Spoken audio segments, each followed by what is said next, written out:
trouble in town. Now you're keeping some demons down. Stop dragging my heart around.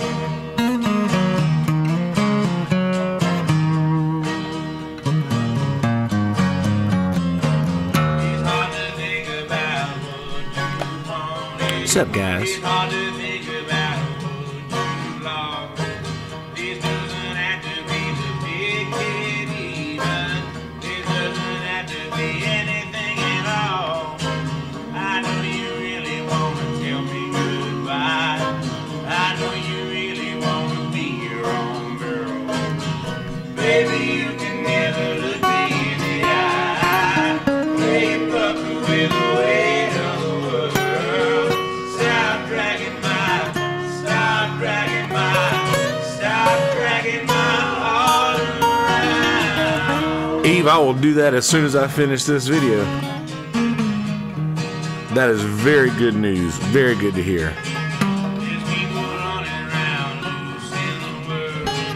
Ain't got nothing better to do. They make the meal of some bright-eyed kid. You need someone to looking after you. I know you really want to tell me goodbye. I know you really want to be your own girl. Baby, you can never look me in the eye. Lay your buckle with the weight of the world. Stop dragging my heart around. That was a fourth in there for those keeping count. This is me, Eve. This is my version.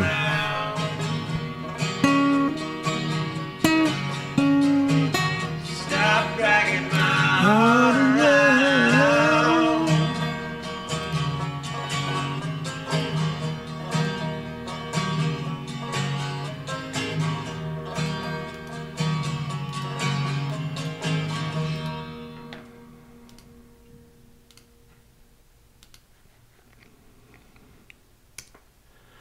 Drop a little linkage in here to the effing Braves. You telling me, Jason Summers?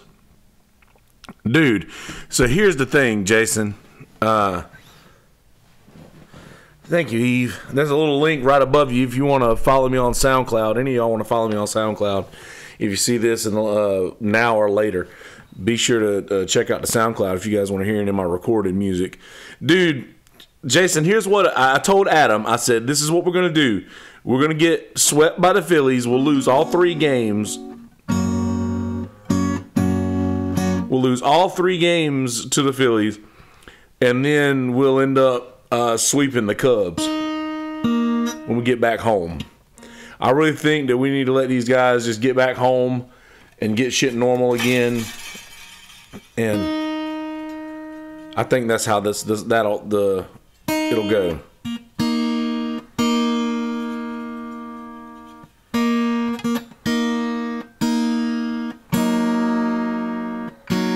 But close enough. But yeah, talking about the Braves though, Jason, how's your bracket looking, bro? Didn't you have Gonzaga going all the way?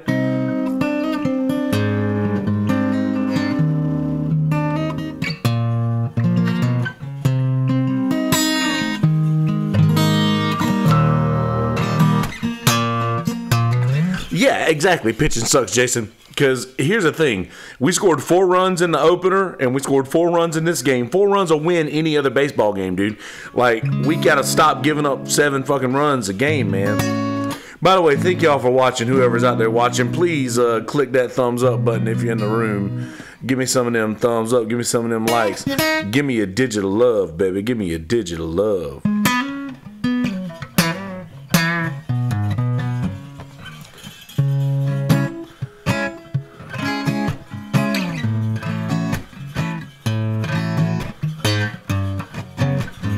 Oh, well done to you.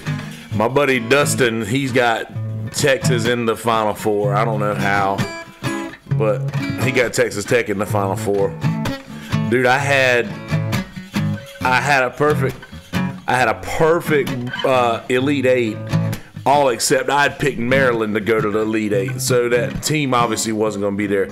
But dude, I talked about it on the microphone, and then literally after that happened, Auburn beat North Carolina, and I almost lost my shit. It had to be Auburn too, right? Why'd it have to be Auburn?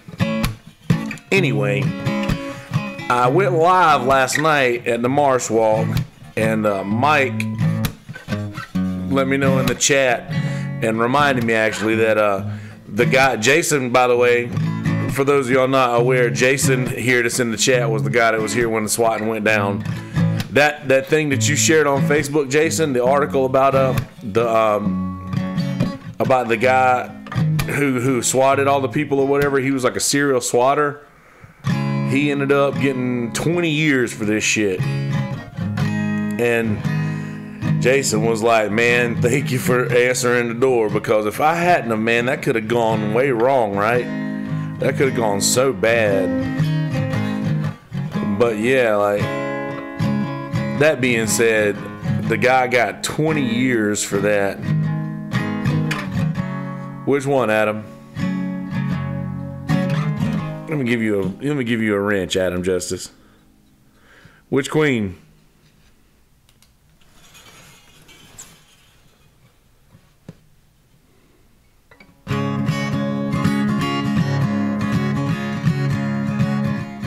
This thing called love, I can't handle it.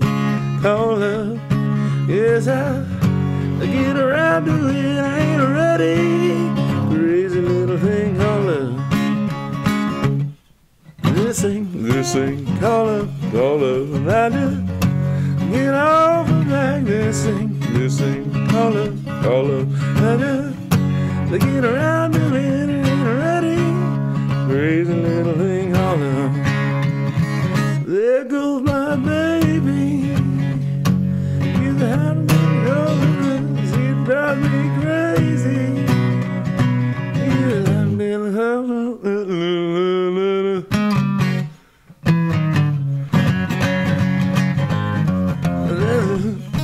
That work, Adam? That work for you? I don't know bicycle, man. Adam Justice, ladies and gentlemen. The first time Adam Justice, I think, has been in the chat. Adam Justice is in the band with me. Me and Jamie talk about Adam Justice all the time. I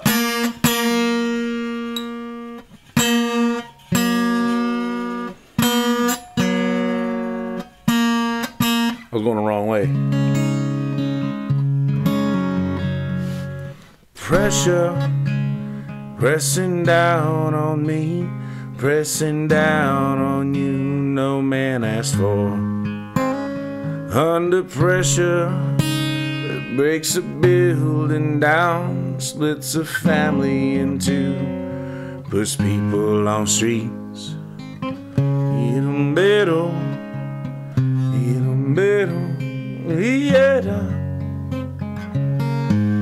That's okay, it's the terror of knowing what this world is about. Watching some good friends screaming, let me out. Tomorrow gets me higher. Push pressure on people on the street.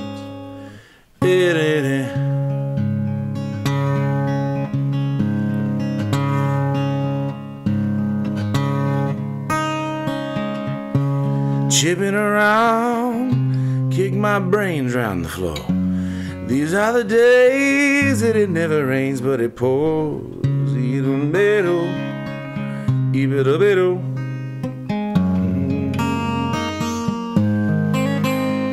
Push people on streets. Push people on streets. It's the terror of knowing what this world is about. Watching some good friends screaming, let me out. Tomorrow gets me high and high and high.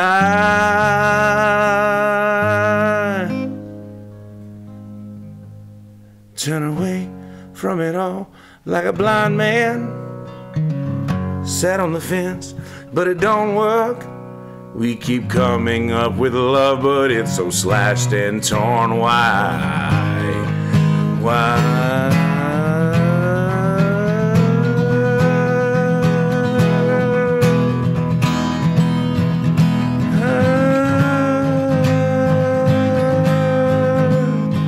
Insanity laughs under pressure. We're cracking. Can we give ourselves one more chance?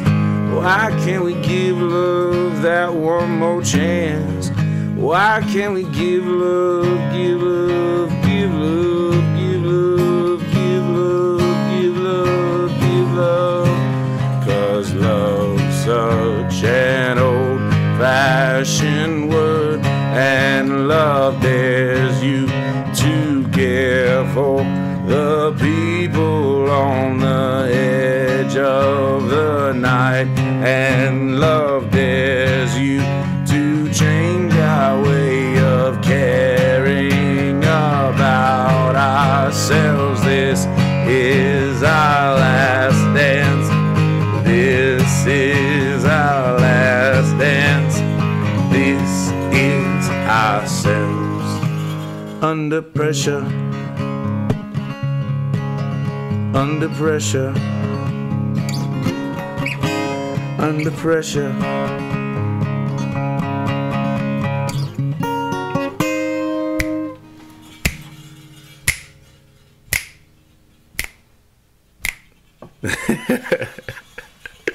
There you go, Adam Justice.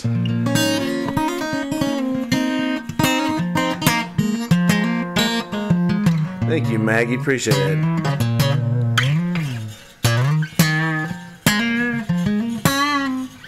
That song's been like my thing here the last few days, or last few weeks, actually. I've been obsessed with that. And I text Adam and Smitty both this. And Adam is my witness in the chat, if he's still in here. Is like 100% my witness. I've been texting them this song for like so long now. And we finally just started doing it. And the more often we do it, the closer we get to doing it. Actually, I'll tell you this, Adam, are you still in the chat? Say something if you're in here. All right. Anyway, we did Baba ORiley, The Who. The little out here in the fields. I can't sing that one right now. It's too high and I'd have to be too loud for my neighbors, but I did that the other night, and at the end of it, there's this really awesome breakdown that Smitty started going into on the drums, and it's the first time that he has ever done that. And it was fucking awesome. And when we started going into the thing at the end, I'm like yelling out chords to Adam, and like telling him which way to go on this part, and it was just pretty fucking sweet. And I was really stoked about how that turned out. I was actually stoked about how that just turned out. I wish I would get those the part in the middle a little closer.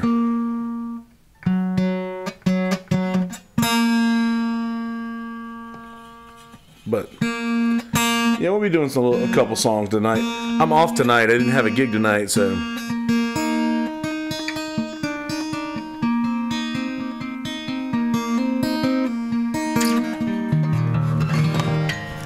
oh yeah, let's gift you guys.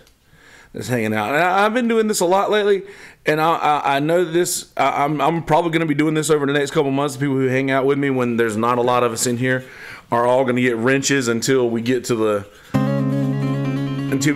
point to where I'm honestly just following Jamie's lead, following Brother Jamie's lead. He does a very good job, and I'm following his lead.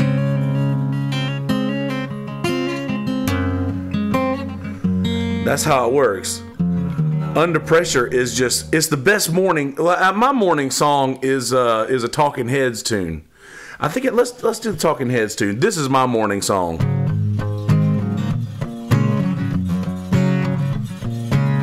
You can hear my strings flopping around down there. I love that.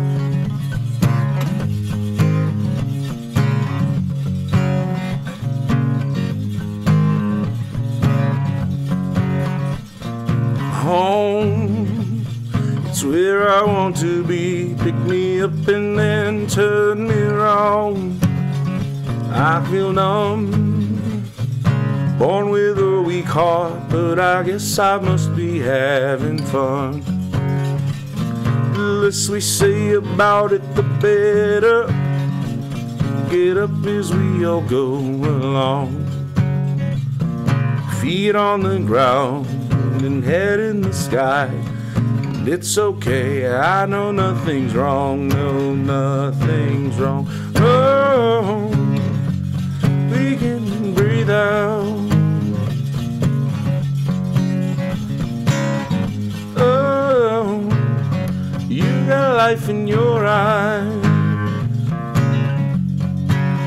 And I'm standing here beside me. I love passing the time. Eyes that light up, eyes that look right through you. Pick me up and then say goodnight. Say goodnight.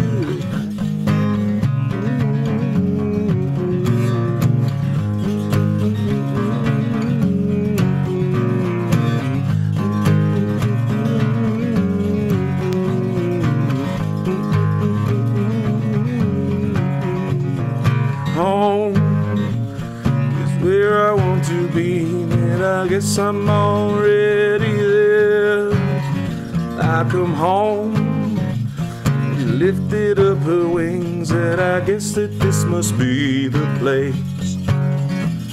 Yet I can't tell one from another. Make it up as you roll, you find me. See, there was a time before we were born, someone asked me, this is where I'll be, that's where I'll be. Oh, breathe in and breathe out. Oh, sing into my mouth. And you're still those kinds of people. You got a face with a view. I'm just an animal looking for a home and share the same space for a minute or two. And you love me till my heart stops. Love me till you're dead. As a lighter, as I look right through you, get up and then hit me on my head. I'll say,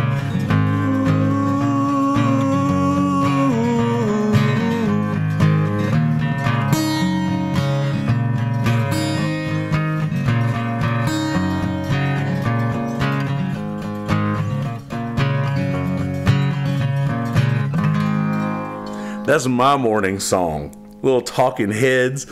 I challenge you to listen to that song and not just feel absolutely inspired to tackle whatever this day has for you. It's so damn good. I've also been listening to a lot of, I've been listening to, and I can't play it yet, but see me, feel me, touch me, heal me. I wonder what key that would be in.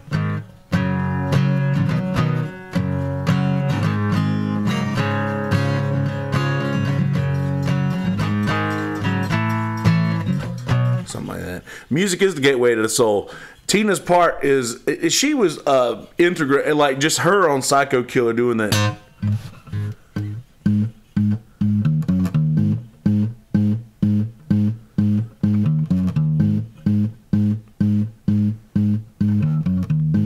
That little part on just her little bass riff on that shit is so good.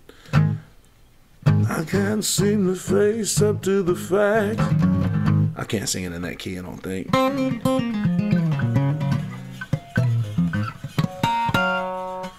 But anyway, this is random. I was watching, I had to come and talk to you guys. I wanted to do this at about a round number, and I wanted to do something tonight because I didn't have a gig to do. And oh, let me tell you this bullshit. So listen, y'all know I talk about trivia a lot. And I play a lot of trivia. So we made it to the trivia finals and ended up, made it to the finals of trivia and went to play that. Oh, Stop Making Sense should be taught in school. Absolutely. that whole little him coming out with the boombox and everything, that was amazing. But yeah, so we went to this thing today, and we were at the trivia finals, and we had a perfect second half up until the very last question of the second half. If any of y'all play trivia, you know how big of a deal that is to have a really a perfect second half in trivia, except for the very last question and before the final. And he asked the final, and like put these each of these actors or actresses have been in a television show with a number in the title. So put these actors in order, to the corresponding number that is in the title of the show that they were in. So it was, I don't remember her name, but the woman that was on 60 Minutes, Johnny Depp, Kat Dennings, and Tracy Morgan.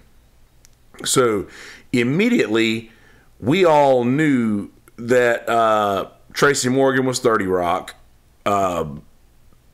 Patrick knew that the chick from 60 Minutes was 60 Minutes, and that Tracy Morgan was 30 Rock. Or did I already say that? And I knew that Kat Dennings was Two Broke Girls, and obviously Johnny Depp is 21 Jump Street.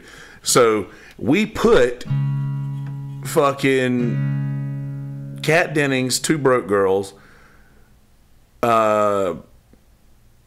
what was it? 21 Jump Street, Johnny Depp, 30 Rock, Tracy Morgan, and 60 Minutes chick, I can't remember her name.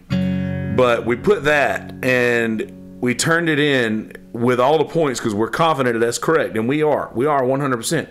Then we hear him announce, we want these ordered from highest to lowest. Who does that? Who ranks things from highest to lowest? It's never highest to lowest, right?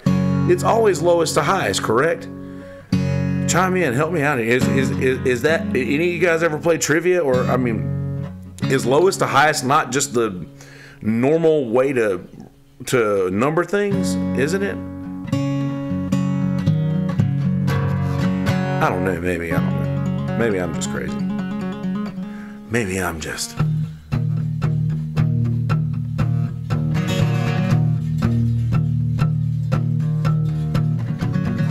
Oh man, it's creepy enough.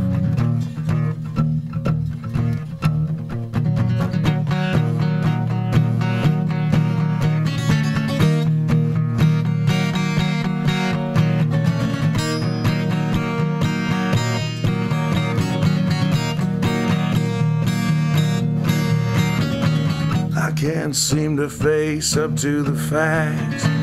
I'm tense and nervous and I can't relax. I can't sleep cause my bed's on fire. Don't touch me, I'm a real live wire. Psycho killer, qu'est-ce que c'est? Better run, run, run, run away. Psycho killer, qu'est-ce que c'est? Better run, run, run, run, run away. Ooh, oh, yeah, yeah, yeah, yeah.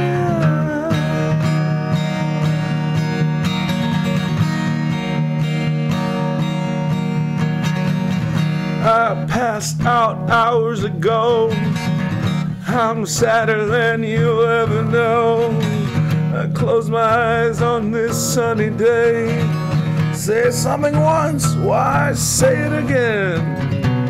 Psycho killer, qu'est-ce que c'est? Better run, run, run, run, run away. Oh, psycho killer, qu'est-ce que c'est? Better run, run, run, run, run away. Ooh, yeah, yeah, yeah. Ce que chanter, c'est son-là. Ce que I swallow. Release on the morning cloud. Cause your lips won't swallow it, say no. Yeah, yeah, yeah, yeah, yeah, yeah, yeah, yeah, yeah. We are vain and we are blind. I hate people when they're not polite.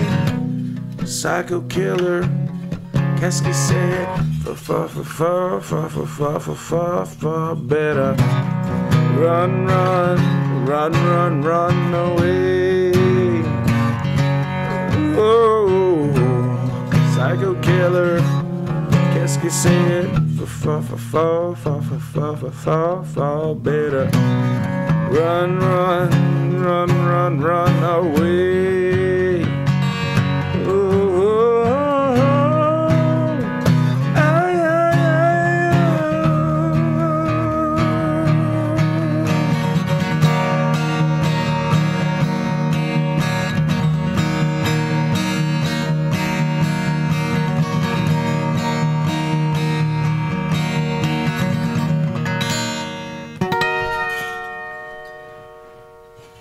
ay, Talking Heads, man, I love that shit. How about a sip of water? Does that sound good to everybody? How about that? Sound a sip of water sound good? People look at me weird when I walk into places with this, and I carry it just about everywhere. But I drink a lot of water, and I was talking about this earlier with a buddy of mine. That just I drink so much water that it's just unrealistic for me to believe that a server can keep up with my intake of water. Like, it's just unrealistic of me to believe that that is possible, because there's never a time at any restaurant outside of Pop's Diner in Dillon, and they call Pop's Diner, whatever it's called. They don't let you get half full there before they're coming and filling it up again. But yeah, it's just unrealistic for me to think that a server can keep up with my thirst.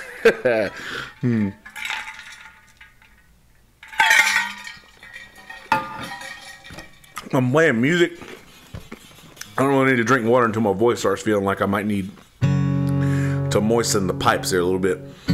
But when I'm sitting at a table like doing nothing, there's no reason for me not to drink something, and I don't drink alcohol anymore. Yes, I am tuned down a half step. That would probably make sense. And I might not even be tuned to perfect half step.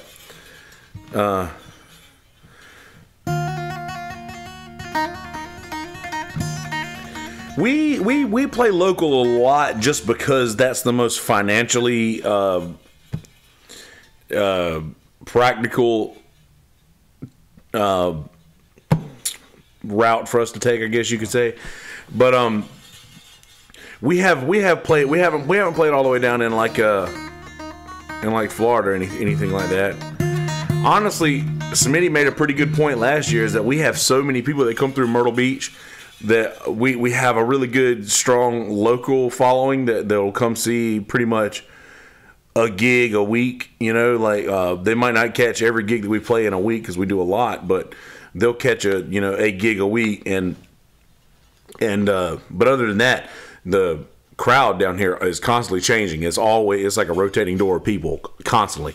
So that's really cool. And Smitty made the point that we don't really need to go other places and play, because we rotate out this same group of people pretty much every week in the summertime. In the wintertime, we're playing to a lot of the same folks. But in the wintertime, the gigs are fewer, and those local people who really, have lost and lost their town, basically for 6 months to tourist season, really enjoy getting out. Because and we're fine with that, by the way. We really enjoy but not to say that we never will, Maggie. Not saying that that's out of the realm. Not saying that's out of the realm of possibilities. It's just something that hasn't happened for us yet. But we're not against that by any means. I'm actually the homebody, but that's why I enjoy sitting here talking to you guys.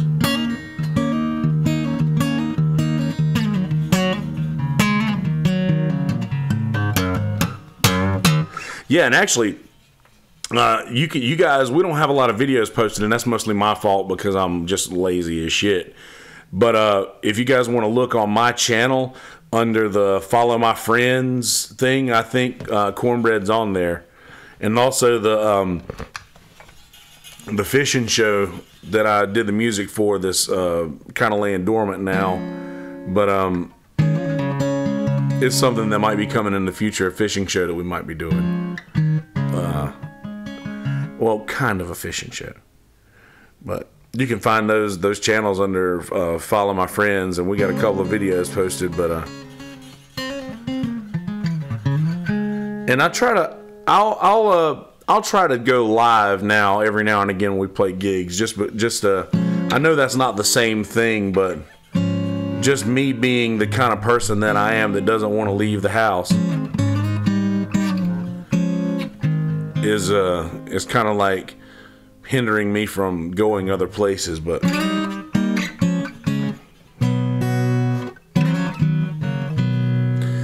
I'll try to go live now at about a gig a month, because we usually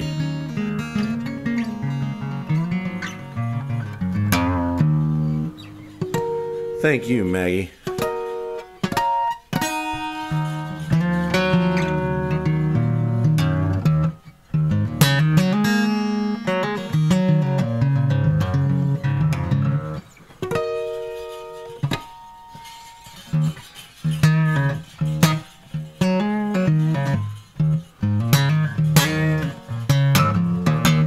Isn't it the worst, Eve?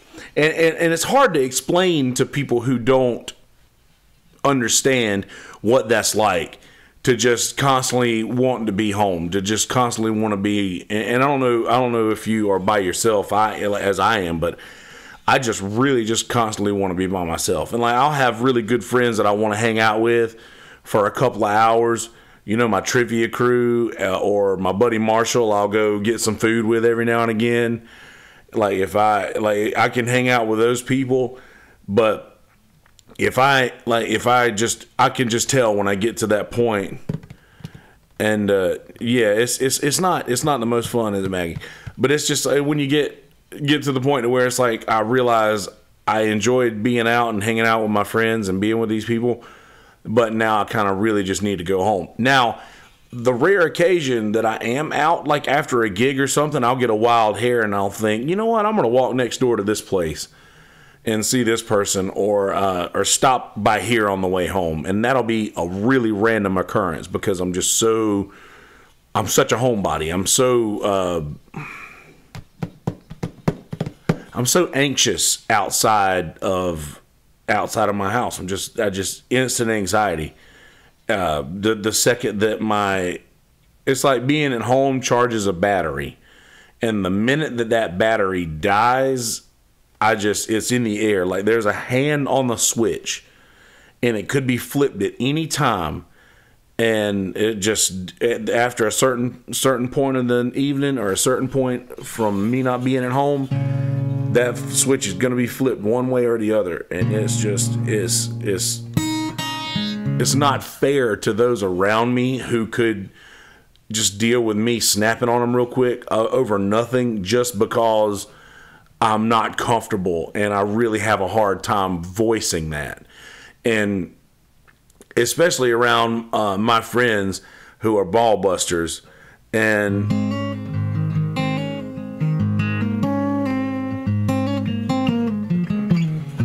Eve, I totally understand that. I hate that for you. But I totally understand with that's exactly where I am. Like, I want to stay home because I know that if I want to get there and I'm not able to get there right then, that'll just really, really bother me. And like I said, my friends are ball busters, and they're really it takes alligator skin to hang out with us, and it always has. But just hanging out with my friends, if I'm like, hey guys, just give you a heads up, I might need to head out and go. I might need to get out of here soon and just leave. Then I might get that, oh, don't be a bitch, or don't be a pussy, or whatever, that kind of rhetoric around a lot of my folks. And I'll give it too. I'm that person. Don't get me wrong. What's up, Snapchat?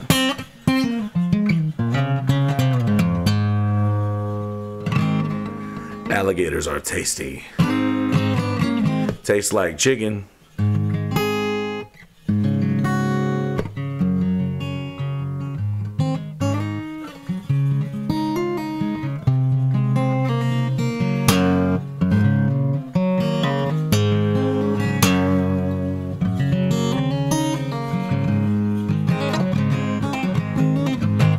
I think that the best way for me to handle that. Let me see what. How am I supposed to say that? Mormon.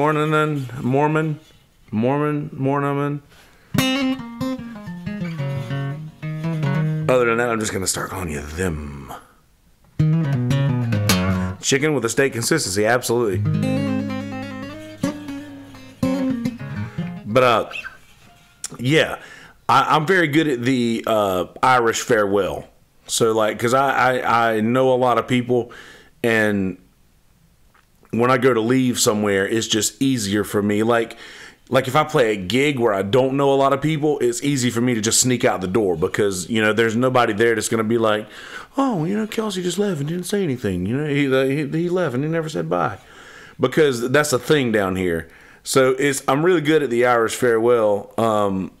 But yeah, it's easier for me to just walk away, just to leave a situation, because and the thing about an Irish farewell is because the party dies a little bit every time somebody says goodbye. If you could deprive the party of the sadness of knowing that you are leaving, then it will go on stronger for a bit longer. That did not mean to rhyme, but I do that from time to time.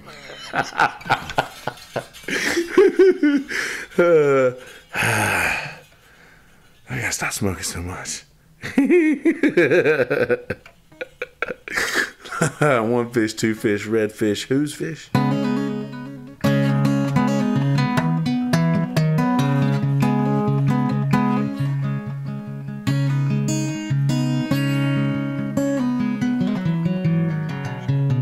I hate to hear that about the PTSD, Maggie.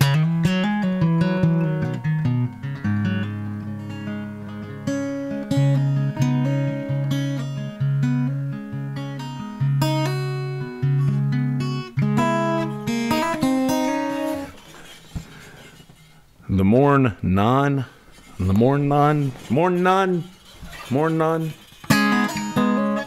Sounds like one of my friends growing up's grandmother. Her name was Mignon, like filet mignon.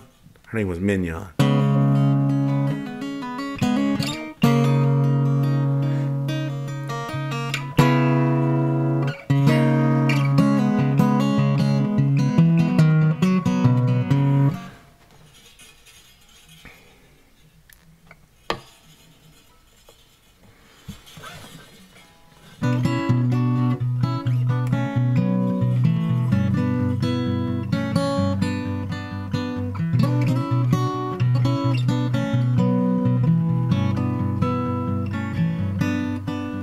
Rhiannon rings like a bell in the dark, and wouldn't you love to love her? Takes through the night like a bird in flight, and who would be a lover?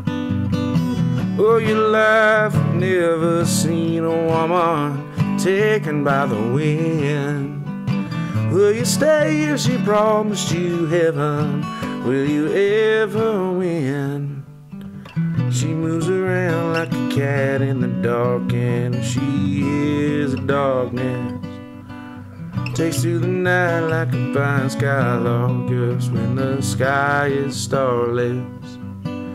Oh, your life, you've never seen a woman taken by the wind.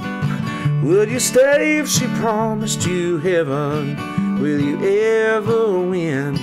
Tell me, will you ever win?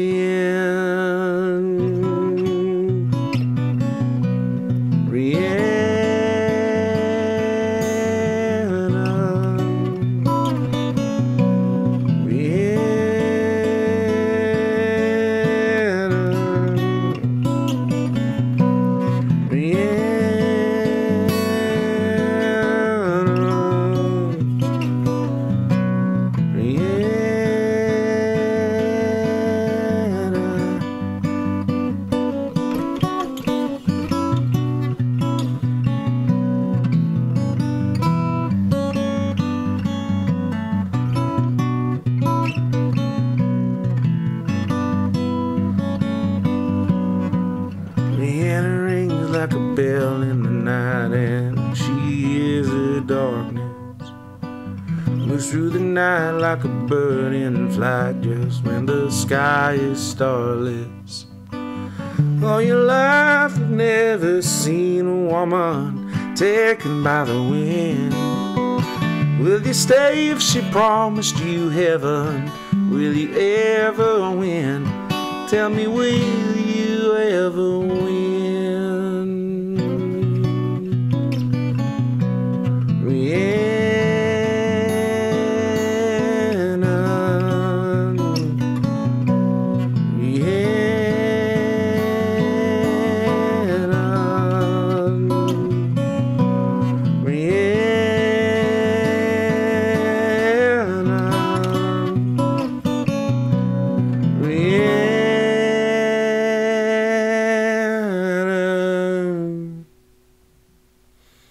Stevie Nicks just has the voice, doesn't she?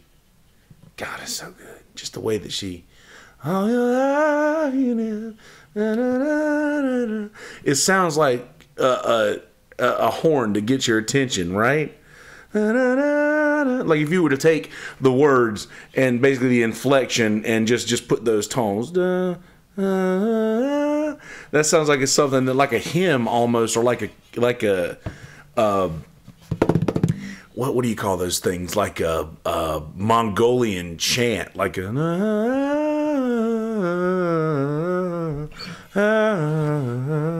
The same reason, the same. I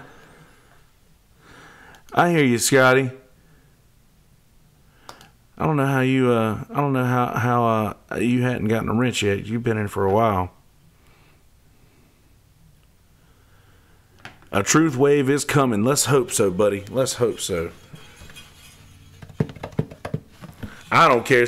Scotty, Stevie Nicks was a man. Does not matter to me at all. Stevie Nicks to this day could get it. Appreciate that, Bear. Fisty O'Doyle Bear. That's a name and a half, bro. So my trivia name, our trivia team name is My Grandmother Doesn't Know Karate, But You Should See Her Box. And we had to have that name announced in front of a room full of like we were probably the youngest average team in this thing, and we're in our 30s. So they had to and in 7th place with 7, or how many points do we have at this time? 13 points, I think. My Grandmother Doesn't Know Karate, But You Should See Her Box. And then a collective, across the crowd. Sorry if that was, sorry. Oh, Scotty, take it back.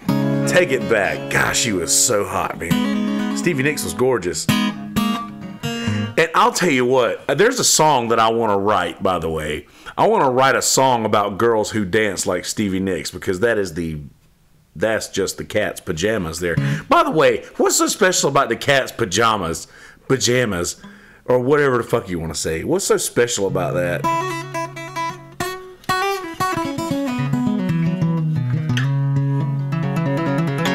I spent most of the last time that we did a guitar jam playing all original stuff, and I really enjoy doing covers. And I know that's what I do, like,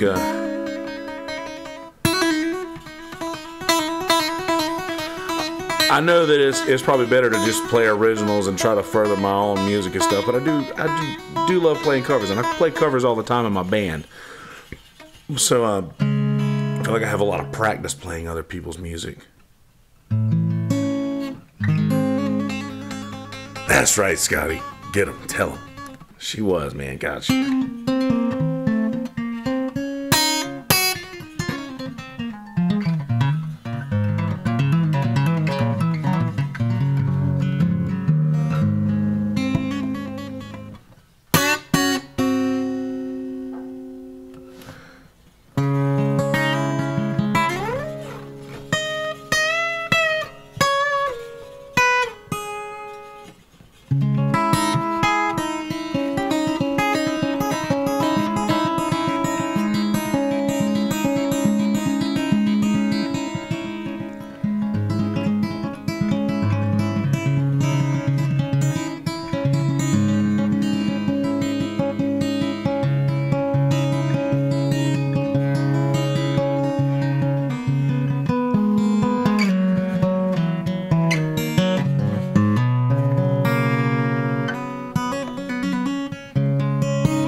jazz age, huh? Cat's pajamas, that's what that means.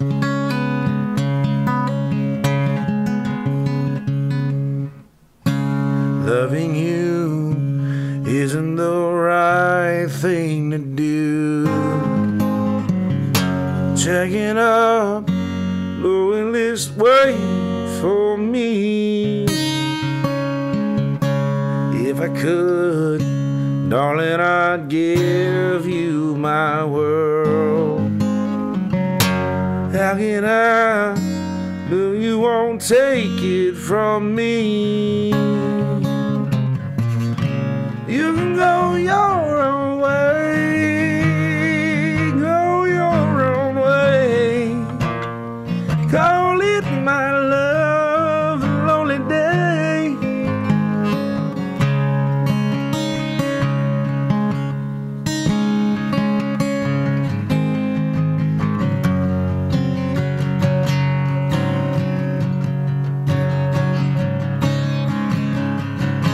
Loving you isn't the right thing to do.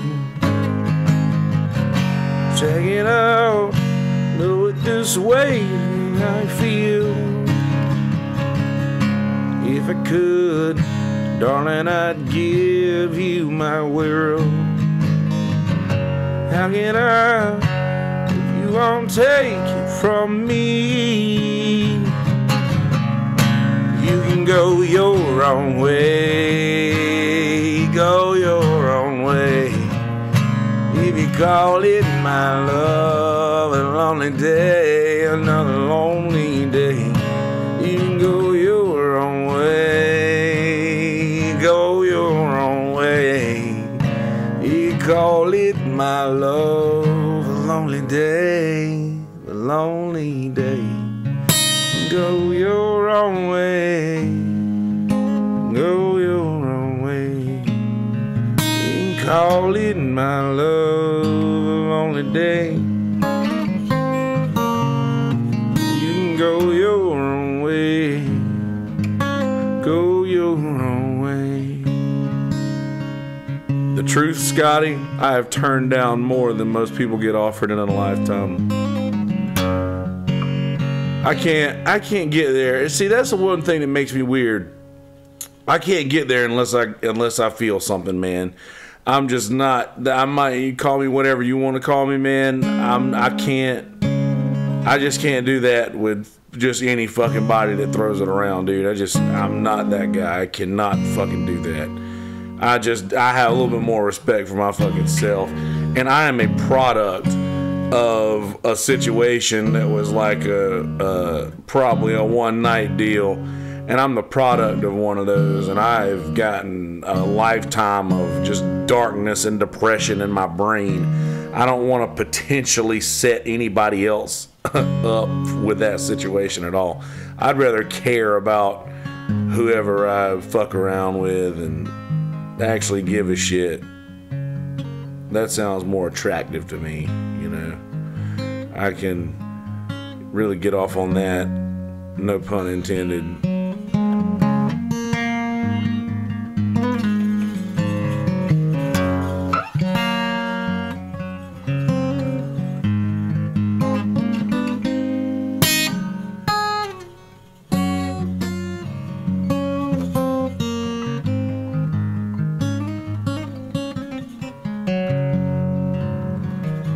Dude, Hootie and the Blowfish, Scotty, is from South Carolina here. So yeah, there's I know all of the Hootie songs, but I have been doing them for so long that it's almost like I've retired the entire Hootie catalog. Almost the same thing with like Edwin McCain. Like, you remember, I'll be your right shoulder. That shit. Edwin McCain is also from South Carolina. And everybody loved Edwin McCain and probably most forgot about him. Oh, that's not Hootie. That's Sister Hazel, actually. Oh, no. That's actually Blues Traveler. There he goes.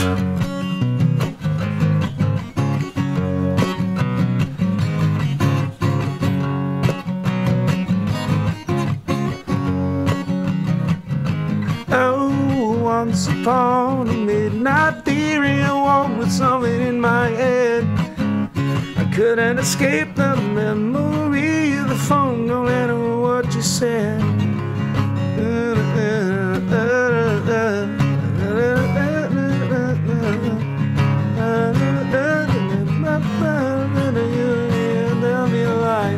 Yeah, humor me and tell me lies. Something I don't know. I can't remember that song. I remember I listened to this song all the way to Alabama one time. All the way to this CD all the way to Alabama. My aunt stole it from my Aunt Marie. It was the 4 with the cat on it. It was the coolest CD ever. Oh yeah, why you wanna give me round and around? Every shore far away, speed things up, and all it done is slow me down.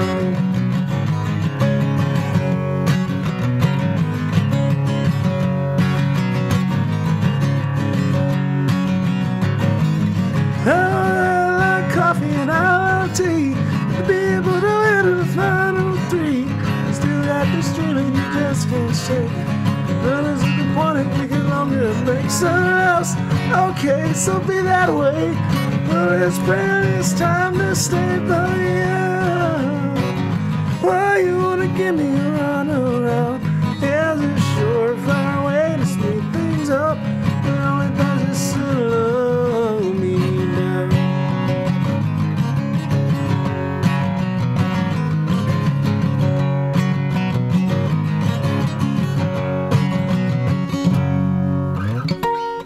Oh, Blues Traveler, old John Popper. What's up, Casanova?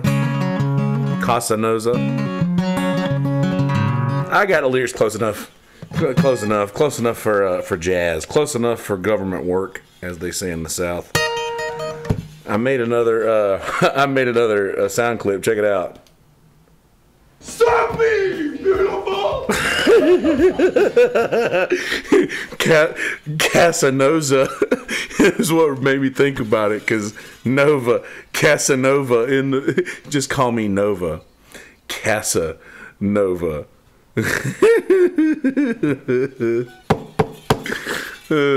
Suck me, beautiful. It's so funny. Suck me, beautiful.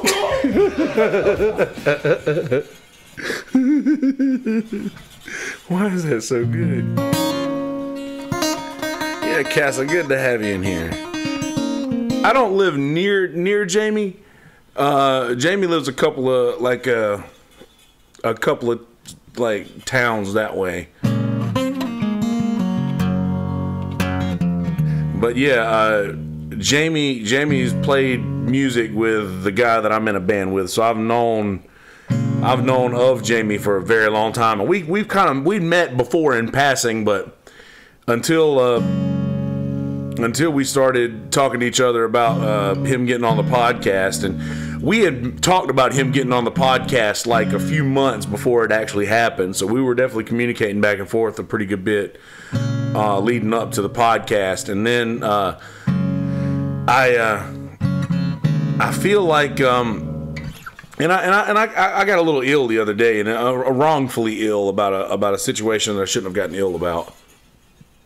About me when we were trying to do the episode the last time with Jamie, to just kind of do a long form talk with him, and then the cell phone interference were tampering with the mics, because these and I'll explain why that doesn't happen to him on his feeds and not, because I'm pretty sure that he is using like some sort of interference like blocker, basically, like that'll block any sort of interference, and with his system, and it's actually for podcasting, and I believe it's taking into account those things. And these mics are like classic style mics that'll basically pick up any like radio frequency sometimes, like I might get it right. Well, no, there's no mic plugged in over there. But usually when I unmute the guest mic, it picks up like a radio frequency almost sometimes. I don't know if you guys can ever hear that, but I can, and it bothers me sometimes. But yeah, so that happening. Why you acting crazy?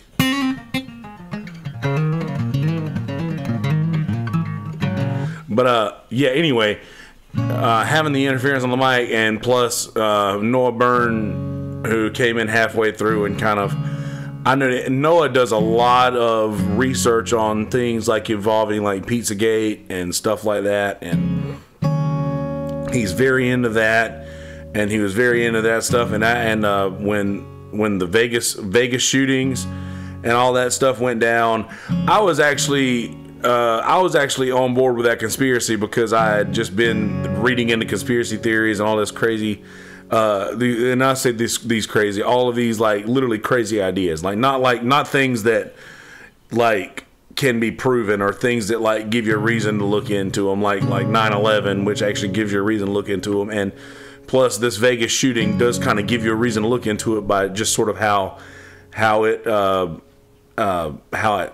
happens. Oh, don't troll Jews. Don't troll Jews.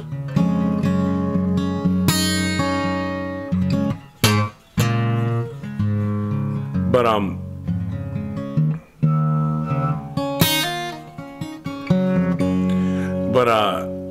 anyway, where was I at? I know I was saying something crazy right there. Oh yeah, I was in all the. I was definitely into like the Vegas shooting, because the way that they released that information, and just one shooter, that just seemed like a bad situation. That seemed like very odd how the information was released, and the timing was strange, and just all of the things that I watched that was like.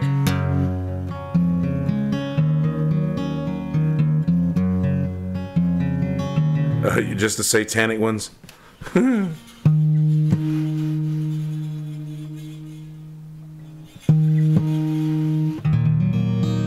But yeah, just the things that came out around the Vegas shooting were strange to me, and we covered all of that in the Sunset Grill, which you will be able to you'll be able to find Sunset Grill episodes on. I'll be uploading a few of them onto the Podomatic page that I have for my podcast, which you can find here at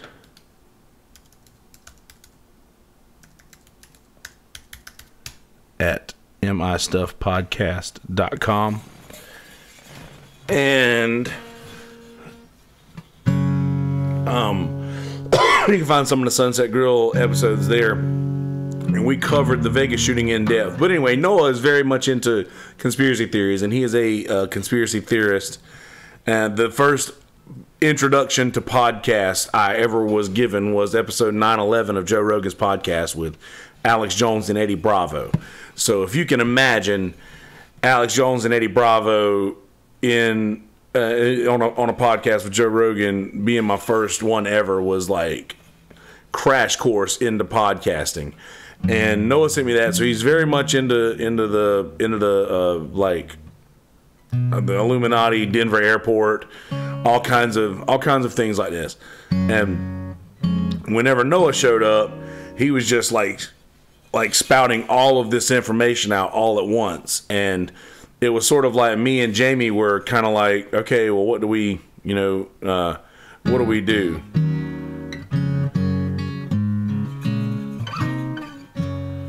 Oh man, sounds kind of racist, Scotty. I gotta be honest. Not all of them are cute and funny. Rodney Dangerfield and Adam Sandler. What about Jesus?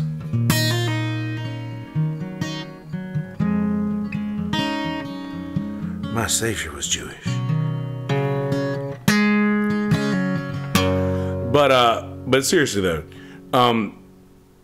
yes, Noah was just spouting off a lot of information at a really rapid pace, and me and Jamie were kind of like taken back to where it was kind of after that point, it was kind of hard for me to take control over the situation. So it was really hard for me to, take control of the situation.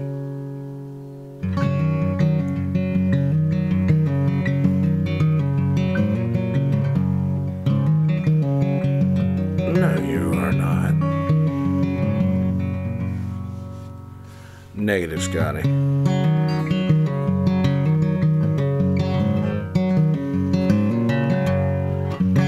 But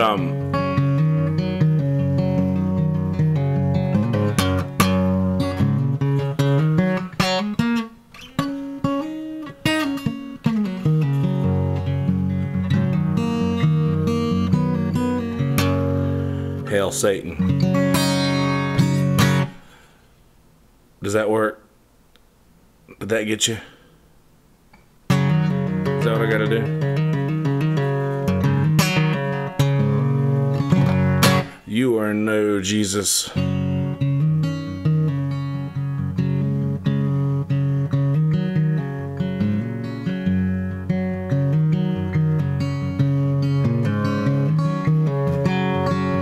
Truth is the only thing that'll set us free. That we can agree on.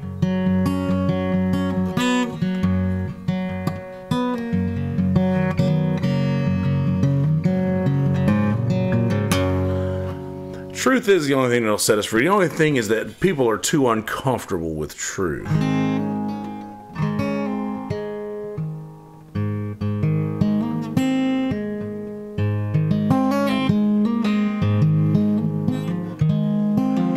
I guess you're right, Scotty. You got me there.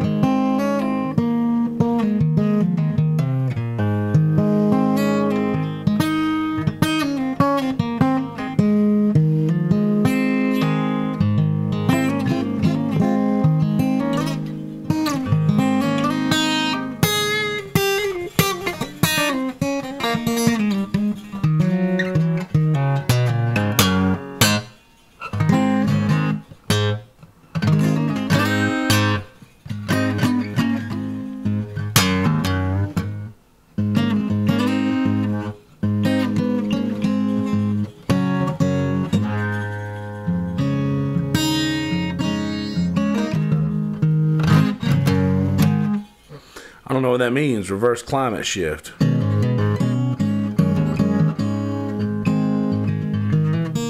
Would I like to hear it, like there it?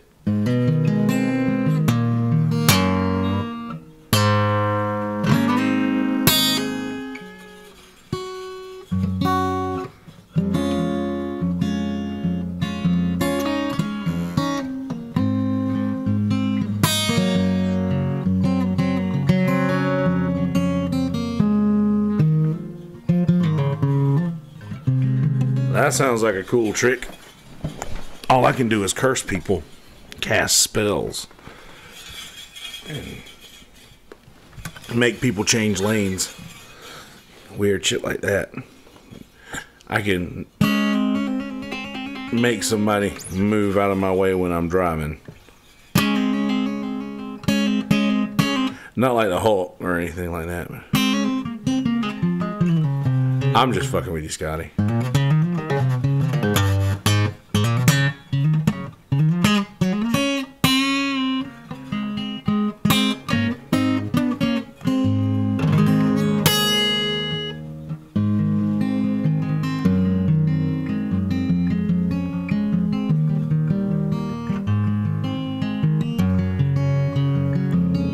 Casanova, all the difference in me and you is the time that I'm willing to put in it, maybe.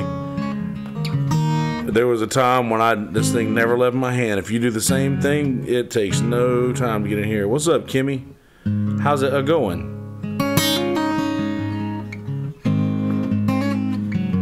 Casa, seriously, just pick up your guitar for 30 minutes every day. Trust me, that'll go a really long way.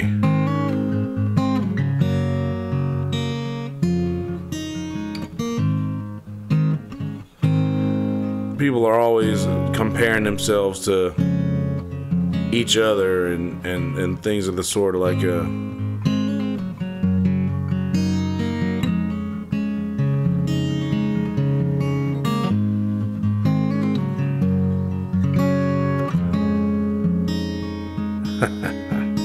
not bad, Kimmy. Having a good day here. It was a good day here in the South. Oh man, that's a bummer, Cass. You know what? Excuse me. I I guess that might have a little bit of an advantage. I did grow up in a house with all of these instruments at my disposal at all times. Like, I imagine that if my granddad was really into, well, woodworking, something else that I like to do. If my granddad was really into woodworking, I might be able to make a pretty fucking mean, or turn a mean bowl or something like that, or whatever have you. But since my granddad is a really, really appreciate that, Kimmy. Thank you for hanging out. Meteors come in and wipe out whatever is causing the wobble. You mean like popular songs from the mid-2000s? I'm sorry. I do that a lot. But just growing up in the house with all these instruments at my disposal just made me good at that, I guess. I just grew up hearing all of my granddad's like friends sit around the house playing guitar, and I'm like hearing the right way to do these things, and I just did that, just do whatever sounds right. If something sounds bad, don't do it again, right? I will say this: anybody who ever wants to learn how to play an instrument, that is more important. Knowing where I do like rain to me.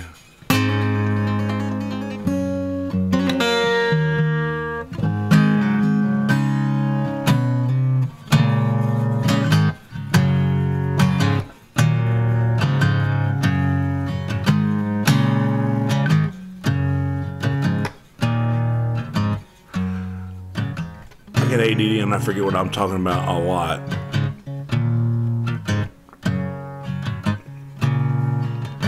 Yeah.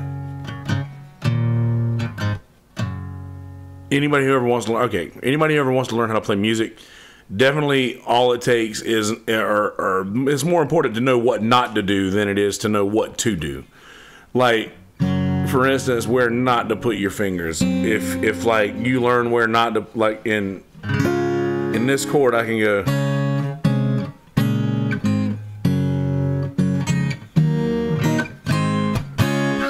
It is. I don't know if you guys can see this. I don't know if this camera's good enough. You can look at my fingertips and look at how, like, you probably can't see them. But my fingertips, like, are concrete on the end. It's like I got cinder blocks on the end of my fingers. Once you get past that, it's not bad, though.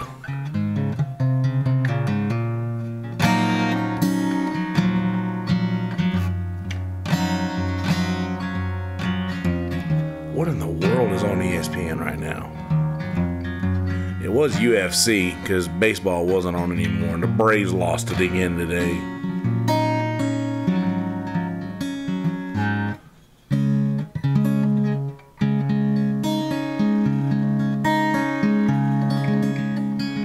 I bit my nails today.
Years ago, on a cold, dark night, someone was killed 'neath the town hall lights.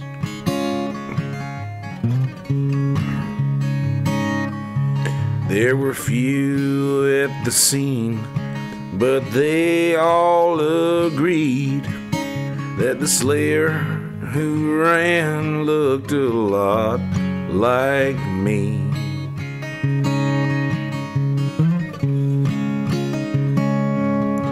The judge said, son, what's your alibi? If you were somewhere else, then you won't have to die.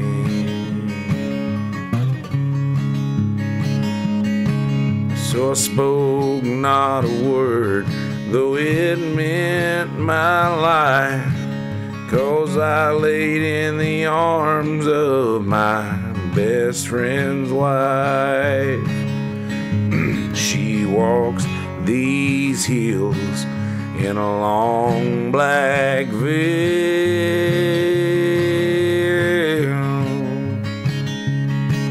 She visits my grave when the night winds wail.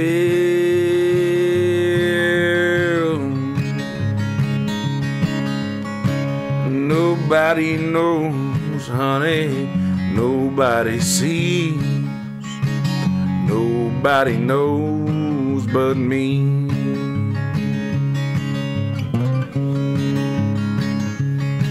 Well, the verdict read and eternity near.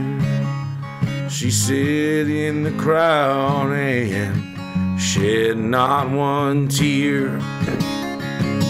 When the morning sun, they will send my soul home. She'll still walk these hills and weep over my bones. She walks these hills in a long black veil.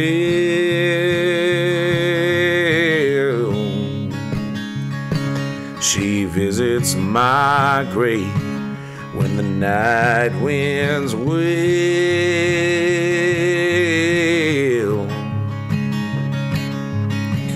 Nobody knows, honey, nobody sees. Nobody knows but me.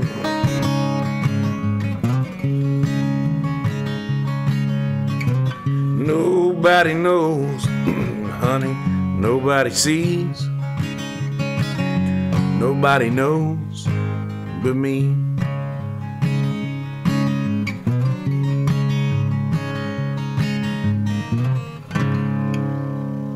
Oh man, that's my favorite Johnny Cash song. That's the best one in my opinion. Not many people know that that is Johnny Cash.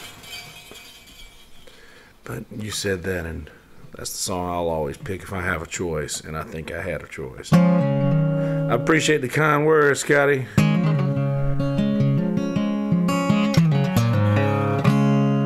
Man, I'll take Lady Gaga right now, too.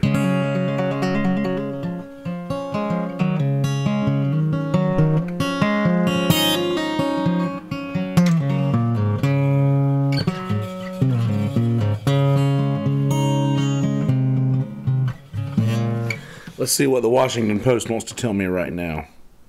Number 1 seed Virginia beats Purdue in overtime to reach NCAA men's basketball Final Four. Thank you, Maggie. I appreciate it. Truth is easy. Lying is tough.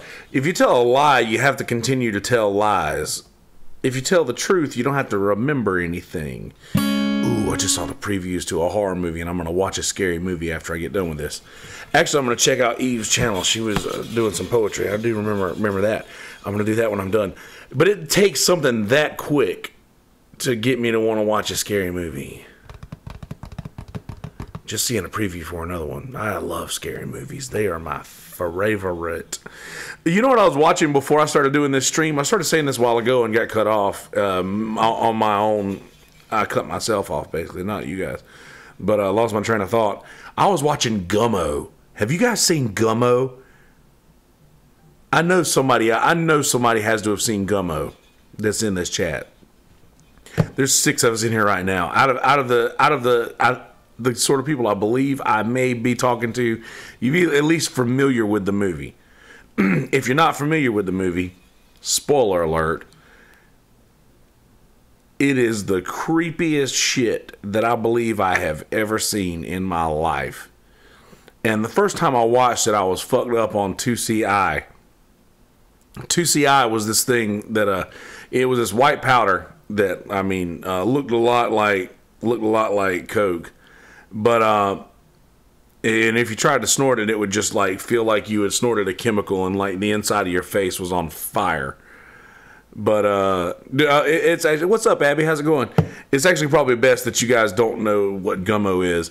But anyway, I was tripping on this thing called 2CI, and it was like, I equate it to acid, but it's like 4 or 5 times stronger than acid. And this is the first time that I had ever tripped. I took this stuff. And I mean, it's like, the first time I tripped, it was easily a 6 to 8 hour commitment. Maybe more.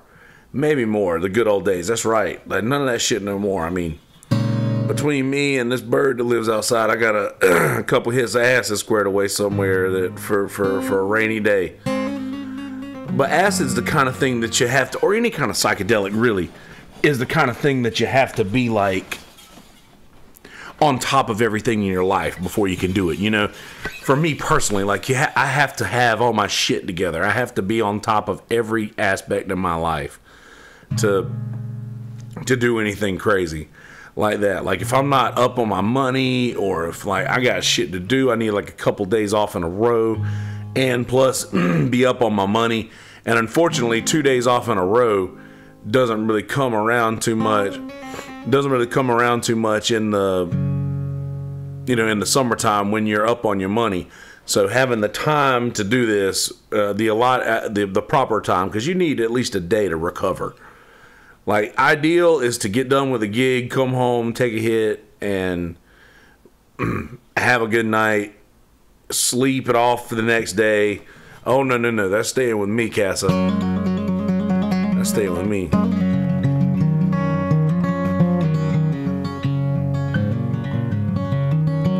That's exactly what it's like, though. It's like you spend a day in heaven. You spend a day and you get to walk around and do your own thing and live inside your own head. You get to live inside your own head for a little bit. And that's really cool. You don't realize how powerful that shit is, man. And I'm not talking about a drug. I'm talking about your brain. You don't realize how powerful your brain is until you unlock it. And man,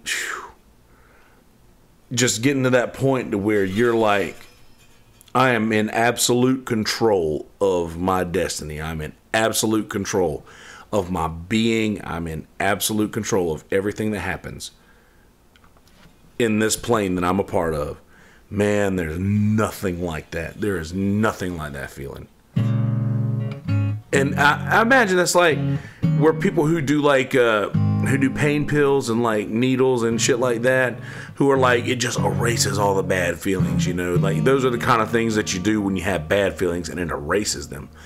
But see, acid is the sort of thing that sort of enhances whatever you've got going on in your life already.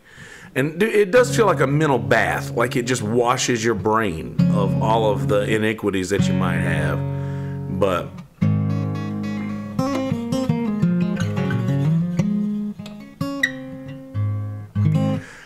LSD was, outside of weed, LSD is was my favorite thing that I ever did, 100%. And that's the only thing. And I mean, I could, you know what? And I'm just, I could say the same thing years from now. I'll be like, I still got to hit squared away, you know, for a rainy day, you know, and I could have never taken the one, and I just might not need it.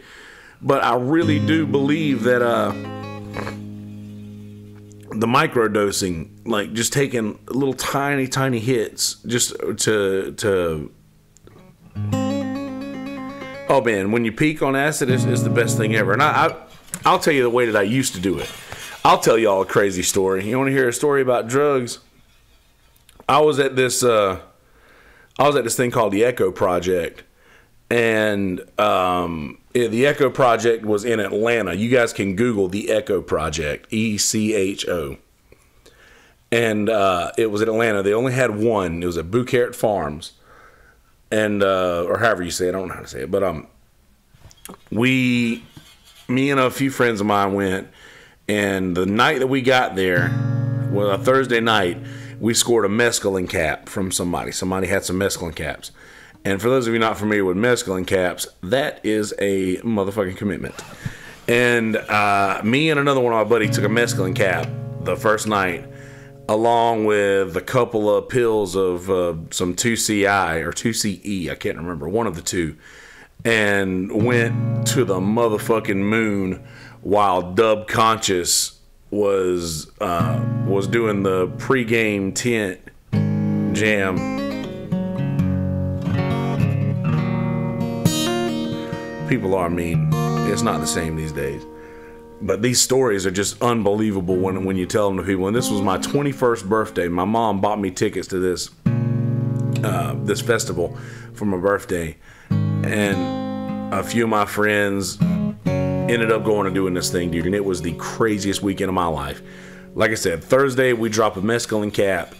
And I don't know if any of y'all have ever messed around with mescaline. That lasts like 2 to 3 days. So dropped a mescaline cap and dropped a pill of 2CI or 2CE. And if you take them in capsule form, sometimes they don't bust in your stomach until you eat something, and get some food on top of it.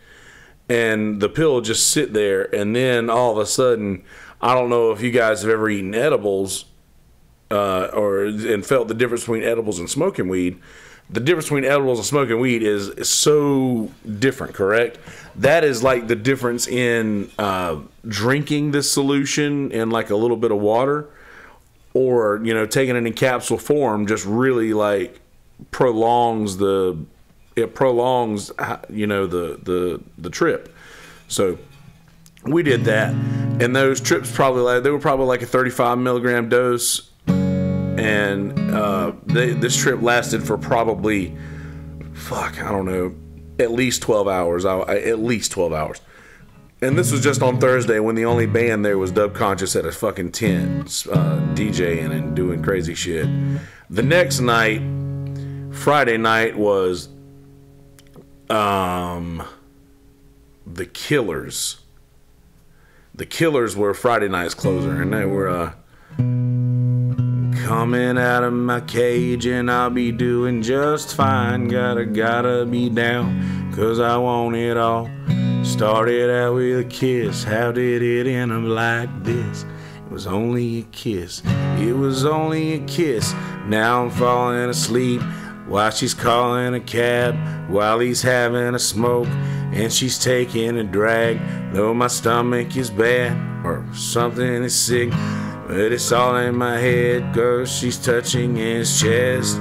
Now he takes off her dress, now letting me go.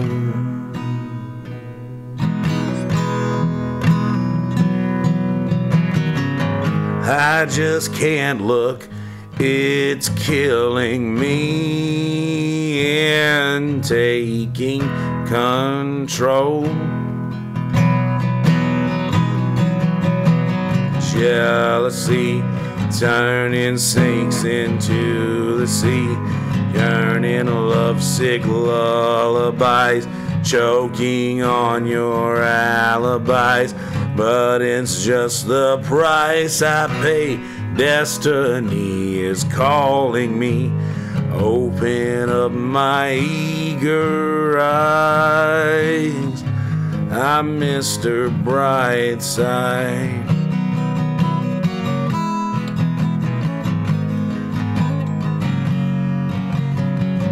Coming out of my cage, and I'll be doing just fine. Gotta be down, 'cause I want it all. Started out with a kiss, how did it end up like this? It was only a kiss, it was only a kiss. Now I'm falling asleep while she's calling a cab, while he's having a smoke and she's taking a drag. I know something is bad, 'cause my stomach is sick and it's all in my head, but she's touching his chest. Now he takes off her dress, now letting me go.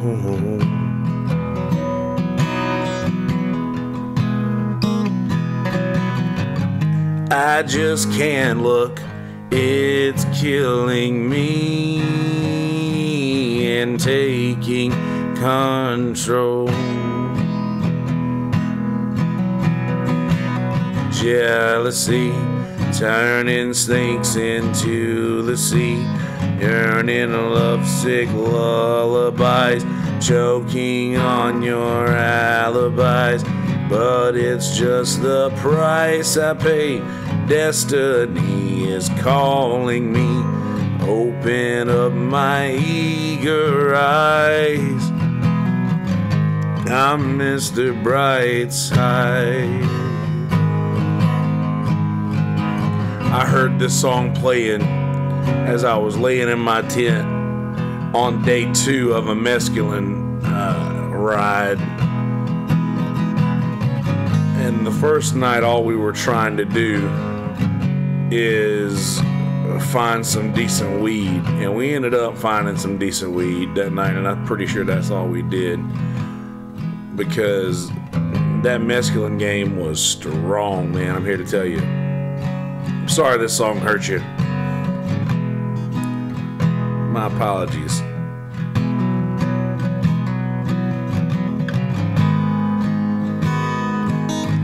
The Killers, Mr. Brightside.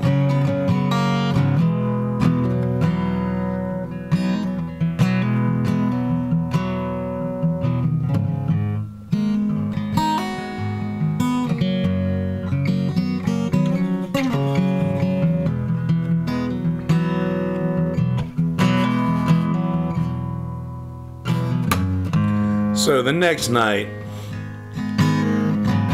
I literally remember falling asleep or laying on my my little cot. And there's really not sleep. There's really not sleep when you're tripping. There's no real sleep when you're fucked up on a drug. But anyway, I ended up. The next night came along, and this was the Saturday night of this festival. And we ended up getting some acid gel tabs. I did so many different types of acid that weekend, and it was the weekend of my 21st birthday. My 21st birthday was on that Sunday.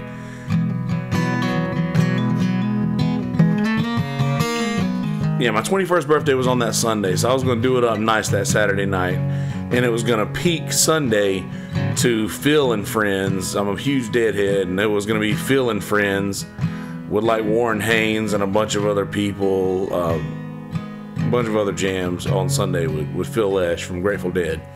And I took about 3.5 or 4 hits, maybe 5 hits of acid gel tabs. And I have a friend of mine that I'll ask him. He's going to be on a podcast one day. And I'm going to ask him before we do the podcast if we can tell that story. And he might not want that story told because you know, I don't really care. But he might not want that story told. But anyway, took 4 or 5 hits of acid gel tabs and was like, a few hours later, we're like, we're not tripping, dude. This is not working. Whatever it is, this isn't working. And my friend was like, almost said his name. My friend was like, dude, I'm tripping my balls off harder than I've ever tripped right now. Like, and I was like, I'm not. Oh yeah, Myrtle Beach days.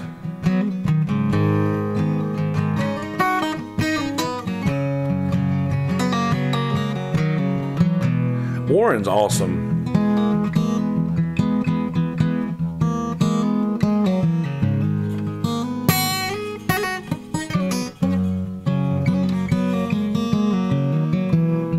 What's up, Benson Hedges? I used to smoke Benson and Hedges. But yeah, well, I was like, I'm tripping. My friend was like, I'm tripping my nuts off. And I was like, dude, I'm not feeling anything. I'm not feeling anything. We need to take something else, something more. And I think we ended up getting like some liquid acid on a gel, on a wafer. We ate that. And then we had some really, really good white on white unperforated acid, paper acid that, yeah, he was tripping his nuts off. And we were talking about taking more, and he was like, I'm not going to let you take more than I take. So he dosed with me every time that I dosed. And I'm not thinking that I took a mescaline cap the day before. So now thank you, Benson, appreciate it. But I was forgetting that I had taken a mescaline cap on Thursday. So now tripping is normal to me. Like the normal little swirls that everybody else is seeing in the tracers, like you do this and your hand is here and it's here at the same time, you know. And that, I know that doesn't make a lot of sense to people who haven't really done any legit like psychedelics before.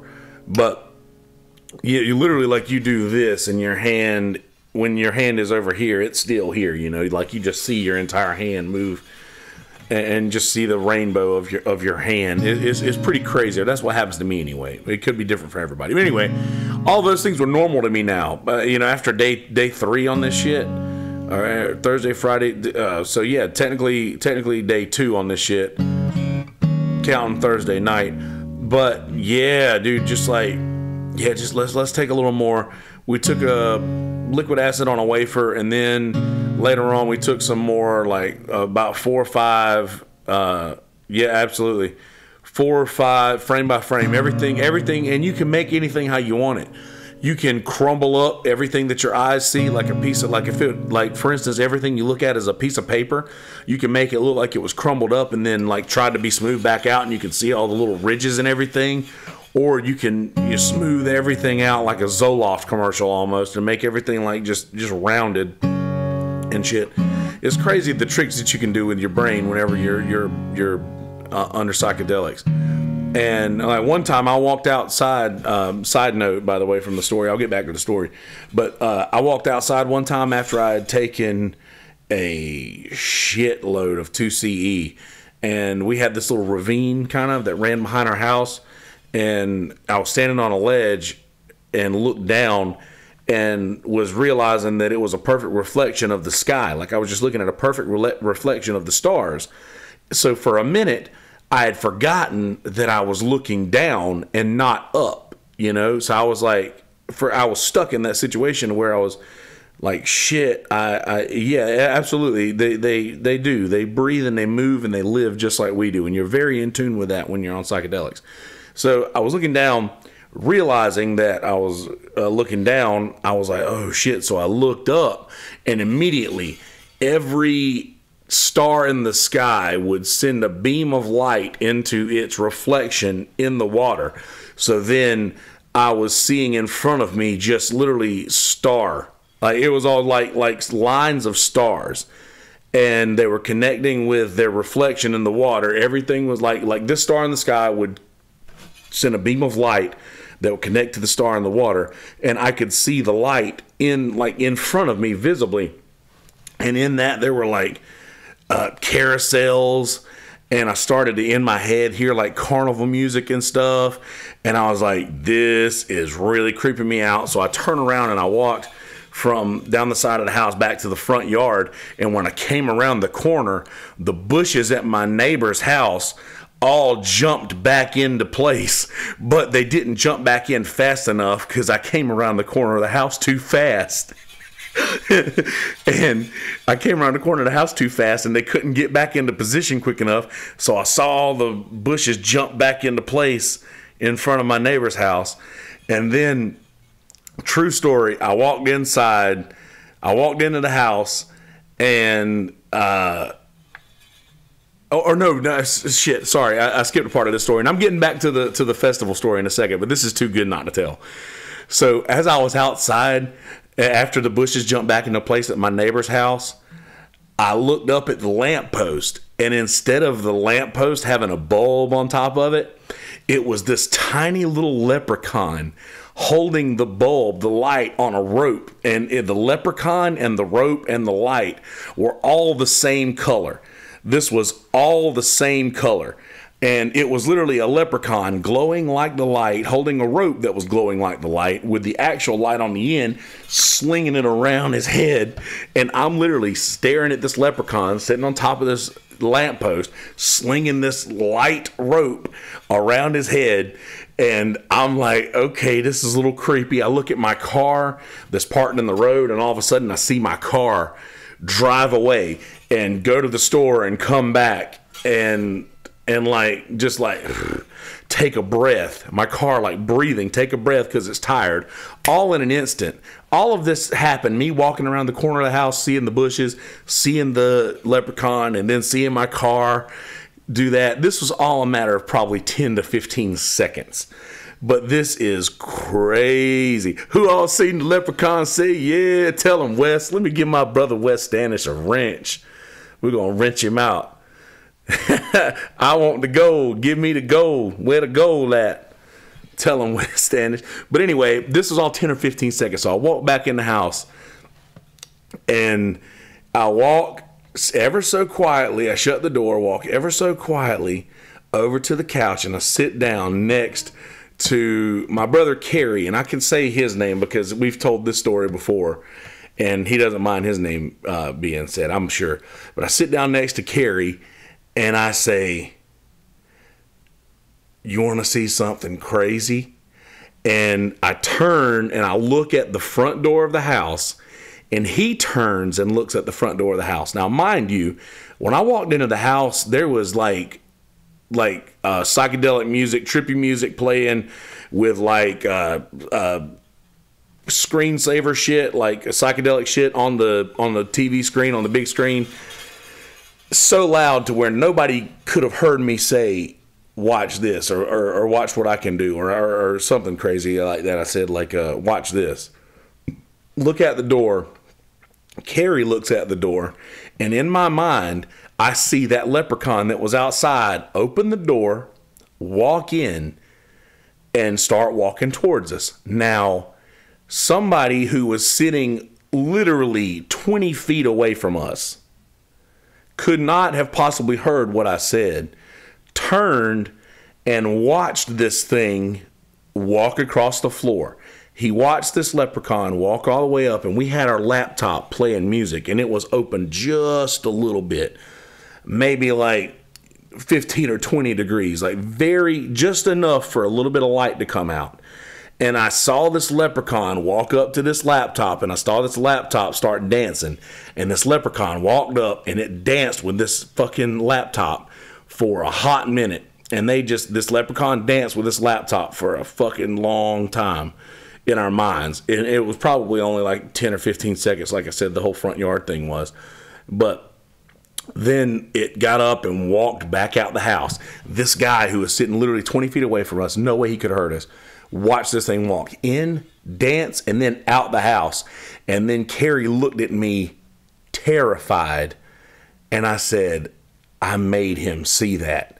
And then he got up and like walked away from me and like went in the kitchen and started freaking out. And then everybody was, getting concerned as what was going on. And then all the lights came on in the house, and it changed the entire fucking setup. It changed the entire fucking makeup of the whole room. So I immediately went upstairs.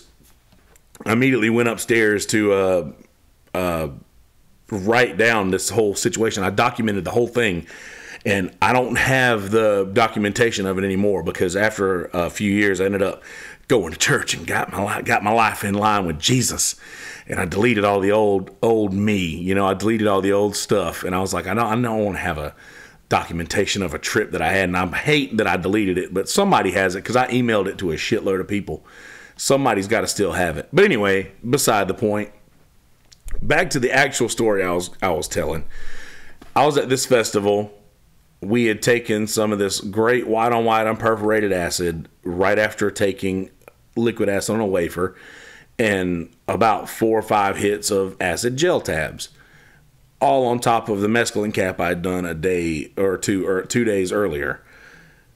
So the gel tabs that we thought were bunked were not. They were just an extremely delayed trip because gel tabs work differently than liquid. I'd never done gel tabs before. Apparently they take a lot longer for you to start tripping than the other stuff. So did that, and literally in the middle of a Mo show. I don't know if you guys are familiar with Mo. They're just a pretty popular jam band. Somebody had brought literally trash bags full, like giant lawn trash bags full of glow sticks, and started throwing them in the air. And you look, and I looked across this crowd, probably, I don't know, 50 yards away from me. It looked like the crowd was vomiting glow sticks. And it is the most intense visual I have ever seen.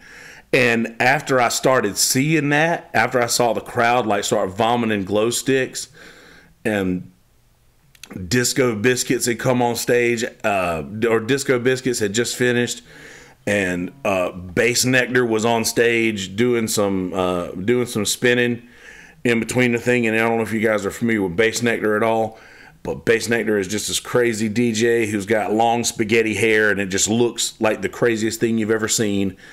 And it was just all these glow sticks and then these glow sticks thing must have gone on for I don't know how long, at least a band and a half, because there was Mo, and then there was the Bass Nectar, and this might have been on different nights. I might be mixing this, but I was tripping my nuts off. Forgive me. My brain stops seeing color. Like everything goes black and white. Everything, because like my brain could not process all of the glow sticks that I was seeing and all the stage lights that I was seeing and all this crazy shit. It was literally the craziest thing that I've ever seen. And then I'm like, I have to get out of here. And I realized, I was looking around me and I realized that I didn't see anybody that I knew, and I started to freak out. So I was really, really, really scared at that point. So I started walking back towards the tent, because in my mind I was like, I know where we're camped. Like I know where we're camped. And I know exactly where we are. We were the first car in. We were the first fucking car in, y'all. We were the first car in line, and we were the first car to drive into the Echo Project. If there's ever a documentary on that shit, I'll be pissed off if I'm not in it, because I was literally in the first fucking car that went into the Echo Project. And matter of fact, I'm gonna tag the fuck out of the Echo Project on this video when I publish it. Anyway, I knew right where we were camped. We were at the closest campground to the festival, which is a great idea when you're getting in there, but when you're trying to get out, it's pretty much awful. So I knew I could get back there, so I'm walking back, and then I see the craziest thing that I've ever seen next to what I just seen happening on stage. There were 3 stages at this thing, and I had to walk past 2 stages to get back to the tent. I see the Flaming Lips on stage. I don't know if you guys are familiar with the Flaming Lips. They're one of my favorite bands. One of my all-time favorite albums is Yoshimi Battles the Pink Robots. And Flaming Lips was on stage, and I just start walking towards that crowd of people, and I get like close up, and I get like further in, and I look up, and there's like this giant bubble coming towards all of us, and everybody throwing their hands up. So we throw our hands up, and there's this giant bubble, and he's walking on top of us. So for those of you not familiar, Wayne Coyne, the lead singer of Flaming Lips, gets inside this bubble and just walks on top of the crowd while he's singing, or just literally just gets in this bubble and walks on top of the crowd for a little while. And I was in that, and then I was like, fuck, this is just too much for me. I had to get out. I went and I sat at the edge of the crowd where there was nobody was around me. I just went and sat as far back to where I was like, if somebody walks by, they'll see me sitting here, because I was wearing like a really bright tie-dye Dead shirt. I was like, somebody who knows me will see and recognize this shirt and come and sit down next to me, even though I know at a festival a tie-dye Grateful Dead shirt, oh, you know the guy. But sure enough, I sat down, and my buddy, who was tripping his nuts off, and he said that he was tripping harder than he ever tripped before, came and sat down next to me and said, you want to smoke a bowl? And I was like, I could cry right now. Fuck yes, I want to smoke a bowl. And he said, happy birthday. And we looked at the clock, and it was midnight. It had just struck midnight. He just sat down, and I had just turned 21, and I was in the fucking clouds, man. I was literally on, like, past the moon. I was looking down at the solar system at this point. We walked up to this beer truck and got my first beer, my first legal beer as a 21-year-old at a festival out of a beer tent, and went back to the tent and laid down in the tent and tried my damnedest to go to sleep. And I just laid there, and I didn't say a word, and I laid there, and I looked up in the top of the tent. If any of you have ever laid in a tent, yeah, happy anniversary of birth, exactly. And I look, and you'll notice there's always where the whatever those things, the sticks, I don't know what the fuck you call them. I'm not a camper. The things that cross or whatever. What do you call those things? The sticks that bend, those bendy sticks, whatever the fuck they're called. I don't give a shit. But those things, wherever they cross, I was literally up there looking down at myself, being disappointed in myself that I had done that much drugs. I was like, you promised yourself you would never let this shit get out of hand, and here you are.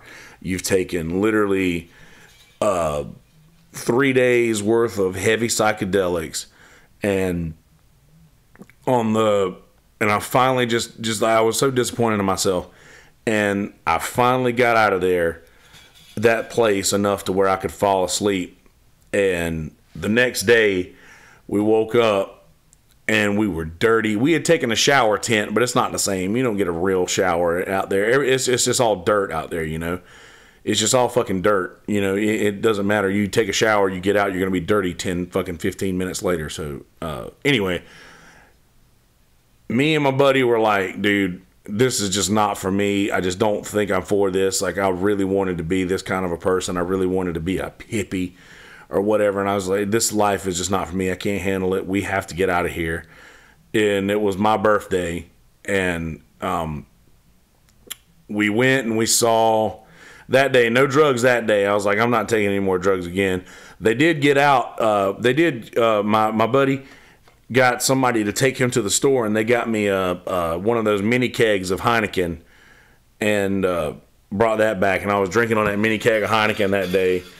And we went and saw the Avett Brothers, another one of my favorite bands that day. We saw the Avett Brothers for probably about 30 or 45 minutes. And then we went and saw, who else was it? Somebody else pretty good that day. Oh, the day before we did see RZA and Jizza. Slick Rick. That's for you, West Danish. We saw a little RZA and the Jizza, not the RZA. RZA wasn't there. It was just the Jizza and with Slick Rick, and like, that was pretty fucking awesome. I heard Wu-Tang Clan ain't nothing to fuck with live. That's pretty cool. Who else was it that we saw that day that was really good that wasn't the... Oh, Michael Franti and Spearhead.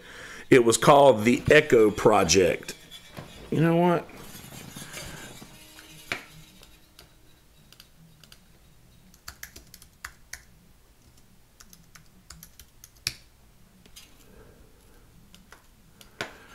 Oh, I did it wrong.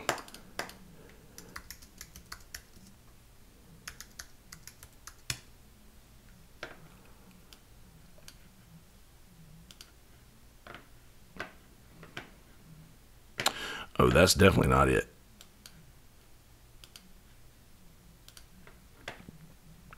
The Echo Project. Wikipedia.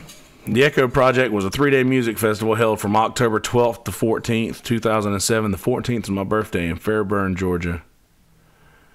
Bucart. I can't say that name. Anybody know how to pronounce that name? I don't know how to pronounce it. But, yeah, it was Flaming Lips. Thievery Corporation. I saw them. The Roots. I saw the Roots for a little bit. Les Claypool was fucking bonkers. God, Les Claypool was so good. I didn't see Humphreys. I love Humphreys. I saw Disco Biscuits do a set. Jizza featuring Slick Rick. Saw Stephen Marley. I did see Cat Power. Polyphonic I saw. The Avett Brothers I saw. Medeski, Martin, and Wood I think didn't go. I think they ended up not. Oh no, Medeski, Martin, and Wood did. It was Rodrigo and Gabriella didn't go. But yeah, I guess there's not a whole lot to this. The festival included many environmentally. Oh yeah, that's the cool part about the festival. I don't give a shit. That's not. You can find that on my Facebook page too. That's not. I really don't give a shit. But thank you, Abby. It was yeah. It's not really hard to describe this thing, but it was the reason it was called the Echo Project is because it was supposed to be the first eco-friendly festival. See, they didn't use any actual. Everything was solar powered at this festival. That's why it was called the Echo Project, because it was for the economy, but it was echo as in the music, because it was fucking loud. But the sound system was awesome, and the sound system was fucking sick, and it was all solar powered. Like there was no fuel. Everything was solar powered, and it was really badass.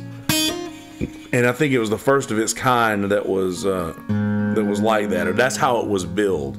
I don't know if it ended up using any kind of generator power, but I'm pretty positive that it was all solar. But anyway, that's what it was called. And there was only one. They only did one because it was so damn dirty, and like, I mean, Wookiee feet like you wouldn't believe all over. Everything was disgusting. There was this giant 18, like a semi truck full of potable water for people. And we would go and fill up this like tent that we had, this little shower tent. We had this little pouch. You could fill it up with water and sit it on top of a car, and it would get hot. It had like a one clear side and one black side, and you sit the clear side up, and it would just, the black side would attract the light, and it would just heat up the water. And that's how we would take a shower. And I was like a clean freak back then. I couldn't stand to be dirty, and I'm still that way. It wasn't that way for a while. I used to be able to go a couple days without taking a shower, and if I don't have anything to do except sit at the house and not see anybody, I might not take a shower, but I will either before I go to bed or as soon as I wake up the next morning. Like, I just can't stand to smell. But anyway, yes. So I was like, please, dude, can we go home? Can we get out of here after we saw the Avett Brothers and after we saw Michael Franti? And I was like, I always wanted to see somebody from the Grateful Dead or some installment of the Grateful Dead. And I think Phil was getting started as we were pulling away. So we rolled the windows down and we could hear Phil and friends playing in the distance. And I was like, well, I've heard Phil now. And we ended up leaving Georgia. We stopped at a Logan's on the interstate. My buddy bought me a steak for my birthday and drank a beer and got back home. And literally, I was not myself for a very long time. And I quit doing everything except smoking pot that day. Like, I quit. I said, I'm done with everything else except smoking weed. And I stayed true to that. And I even quit smoking weed a couple months later. A couple months later, I stopped smoking weed because my brain just wasn't right. Like, I just took too much drugs that one weekend, and my brain wasn't right. Like, I almost went back, retracted until like a few years before then. Like, I became a 15-year-old again, you know.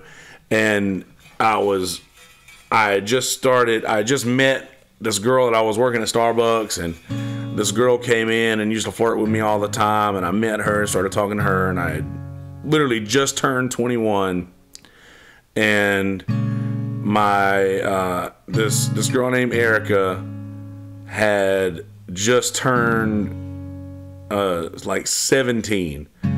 So she started coming into Starbucks, and we started hanging out, and like there was nothing weird or nothing creepy, but we ended up like dating or whatever, and like we dated for like almost 4 years. I stayed with Erica for like 4 years after that. But I'd quit smoking weed because I wanted like to date this girl, and I knew that she was a church going girl, and I realized that I was the creepy 21-year-old that was dating a 17-year-old, but there was no funny business, I can assure you. And but anyway, we ended up dating for like 4 years after that. So I quit smoking weed and like started it back about halfway through. And halfway through that relationship, like we were smoking together and shit. Like,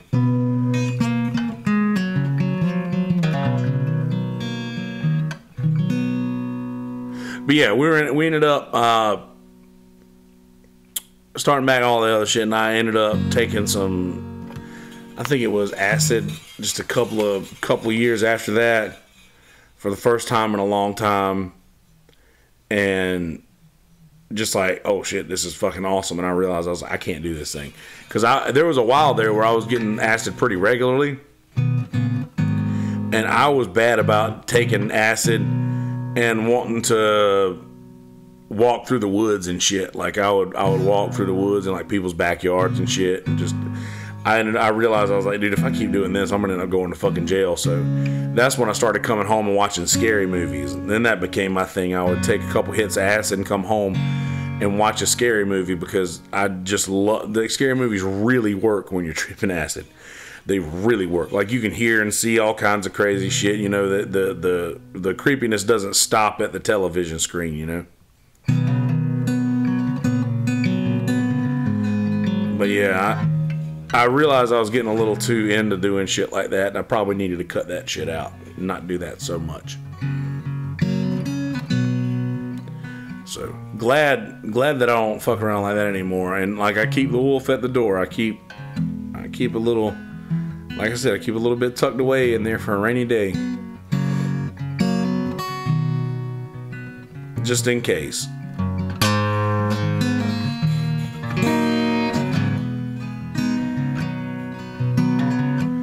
But yeah, that's pretty much the Echo Project story there.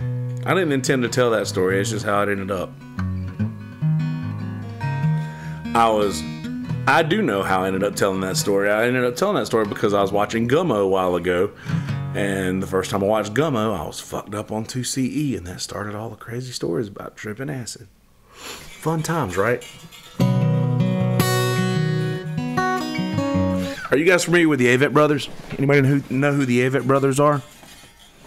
The Avett Brothers.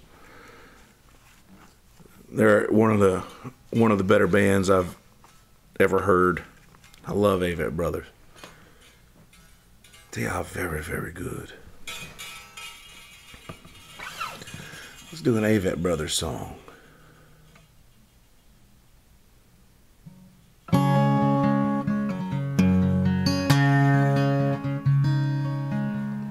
Load the car and write the note. Grab your bag and grab your coat. Tell the ones that need to know that we are headed north. 1 foot in and 1 foot back. Well, it don't pay to live like that. So I cut the ties and I jumped the tracks for never to return. Oh, Brooklyn, Brooklyn, take me in. Are you aware of the shape I'm in? My hands, they shake, my head, it spins. Oh, Brooklyn, Brooklyn, take me in.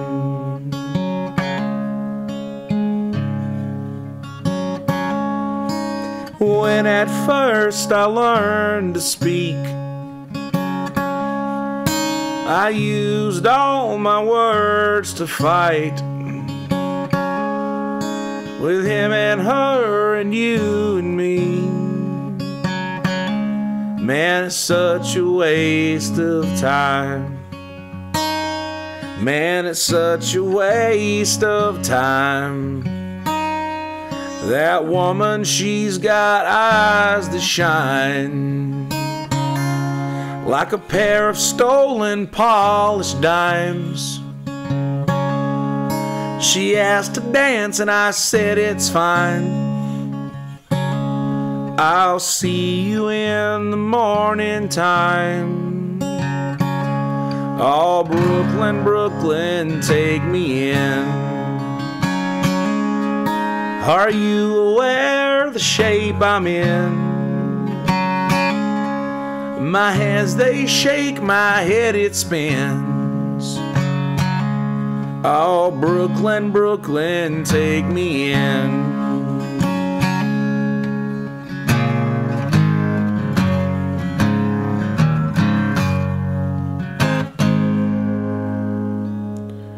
Dumbed down and numbed by time and age,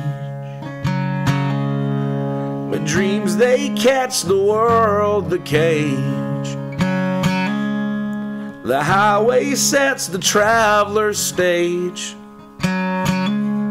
for never to return. 3 words that became hard to say: I and love and you. What you were then, I am today.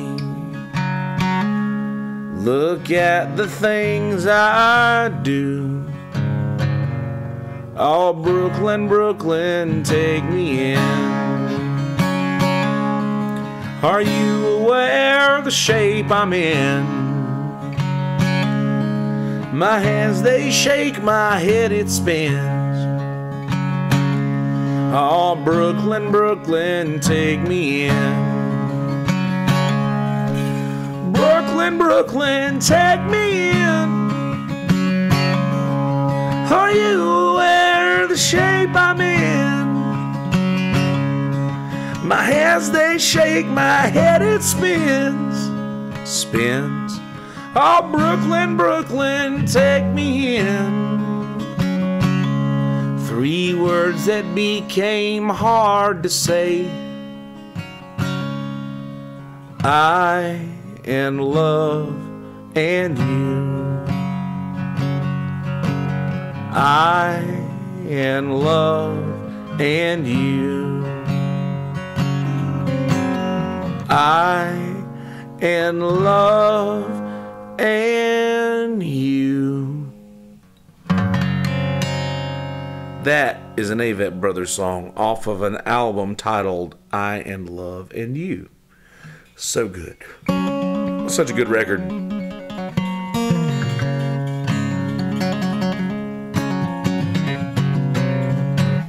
I actually have an Avett Brothers cover on my SoundCloud page. Let's do that.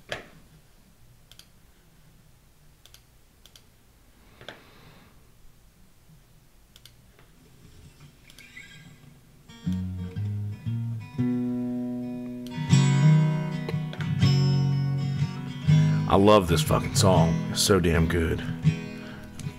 Got peach water. Fizzy water. What makes it fizz? There's nothing in it. Zero everything.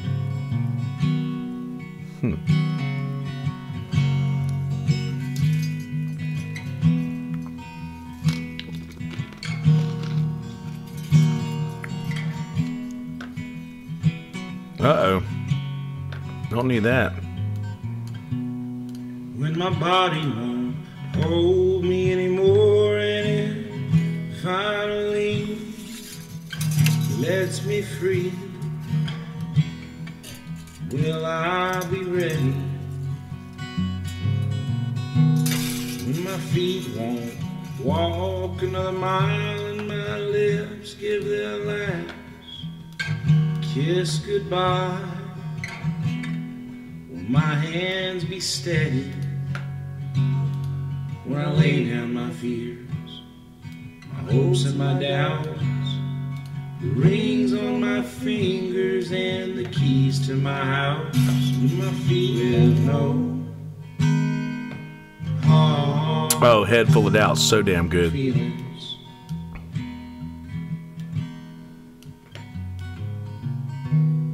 The sun hangs Low in the west and the light in my chest won't be kept, held at bay any longer. when the jealousy fades away and it's ash and dust for cash and lust. It's just hallelujah.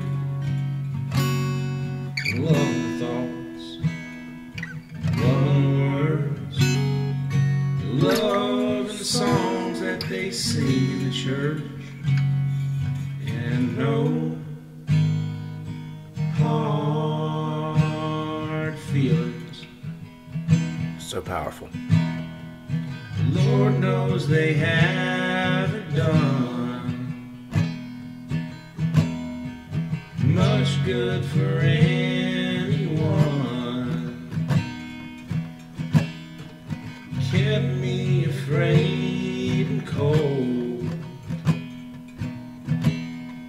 So much to have and hold.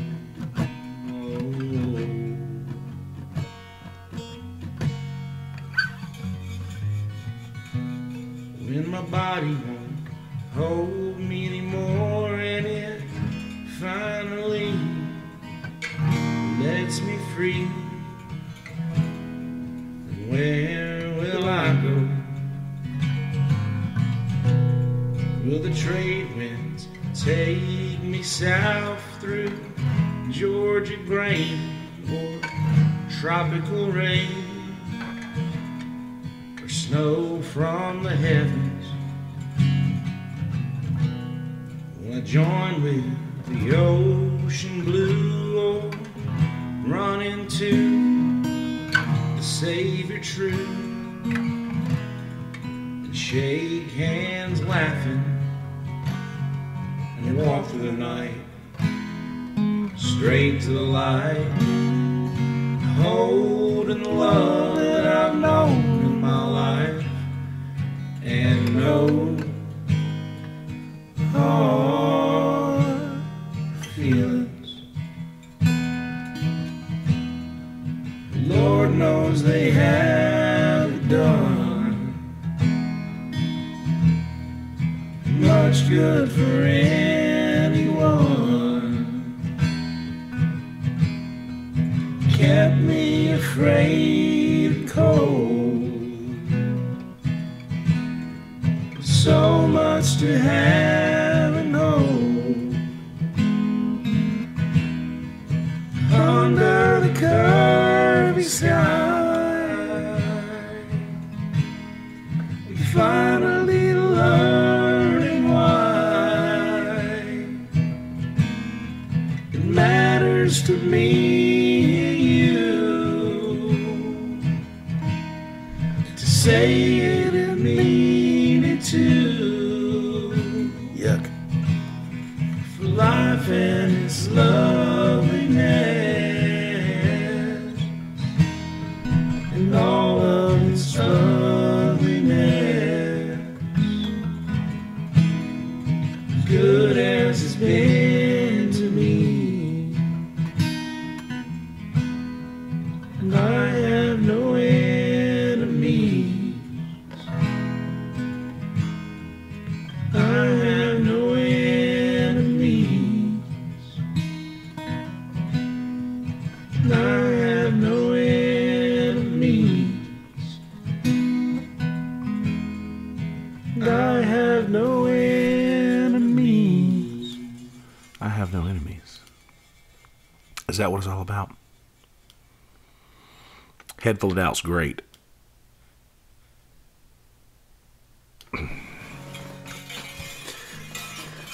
See how good my chord recall is.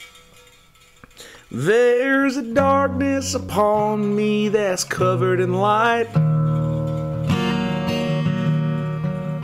in the fine print that tells you what's wrong and what's right.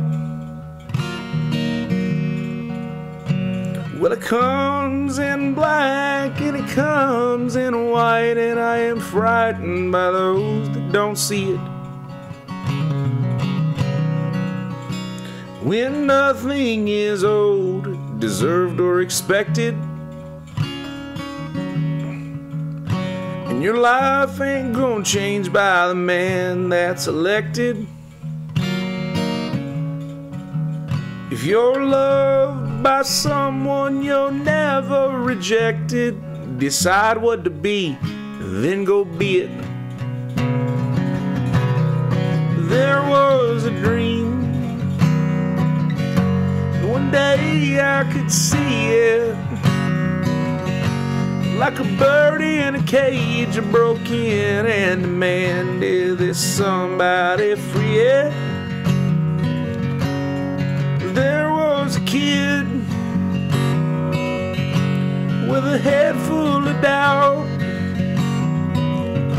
and I screamed till I died when the last of those bad thoughts were finally out.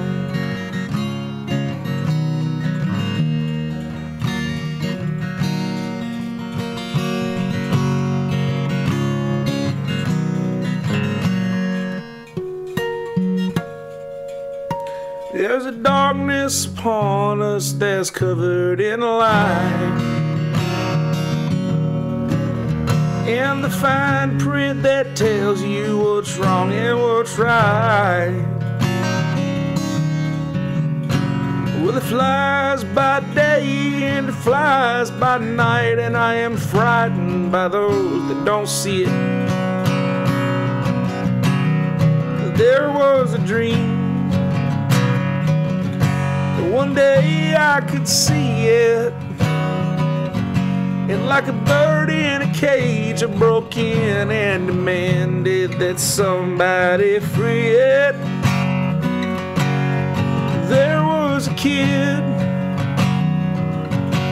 with a head full of doubt,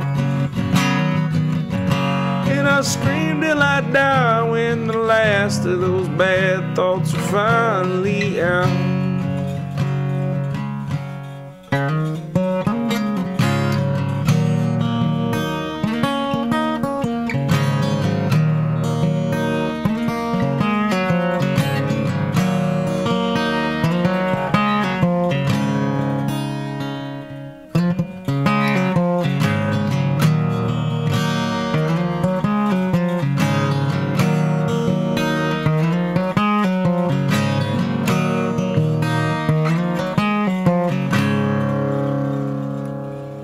There was a dream, one day I could see it, like a bird in a cage, I broke in and demanded that somebody free it. There was a kid with a head full of doubt, and I screamed till I died when the last of those bad thoughts are finally out.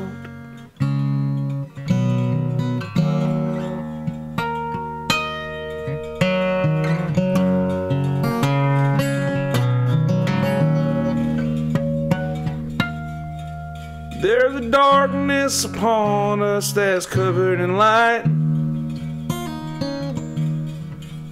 in the fine print that tells us what's wrong and what's right.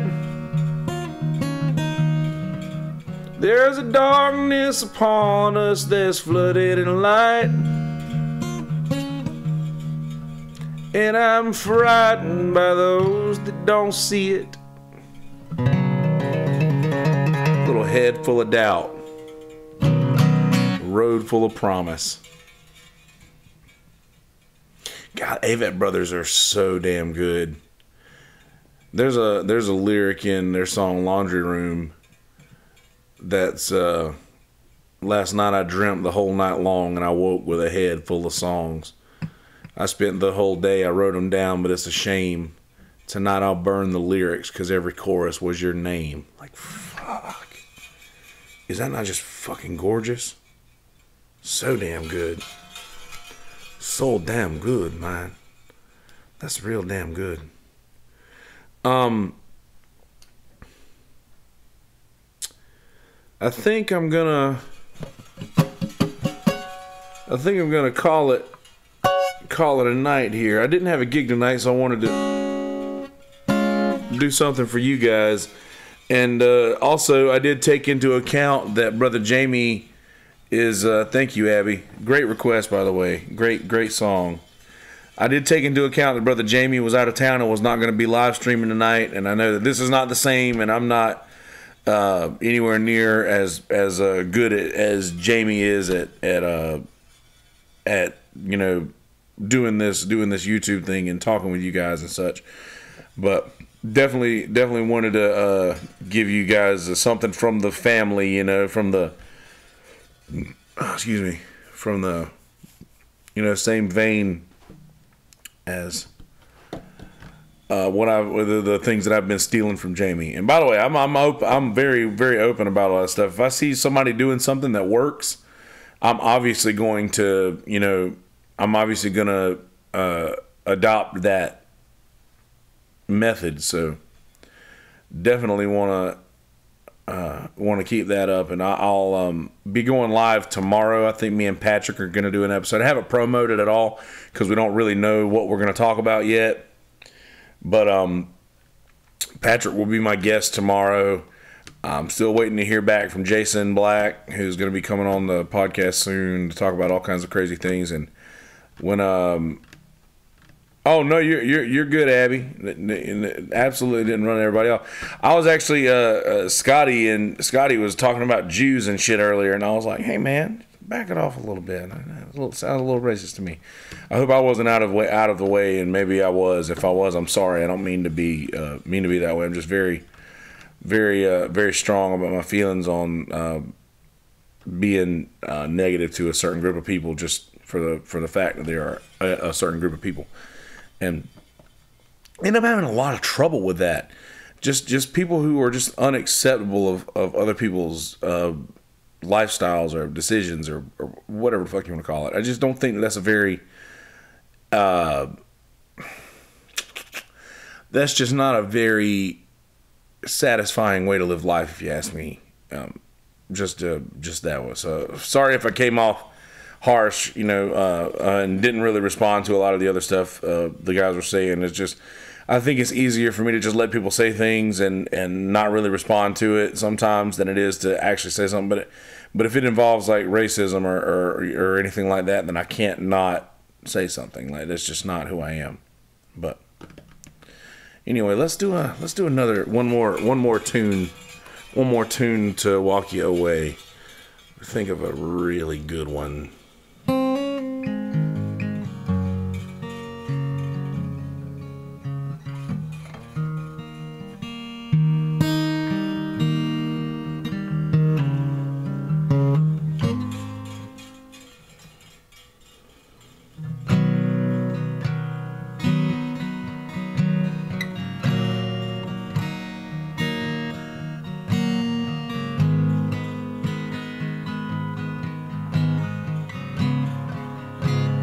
Do you realize,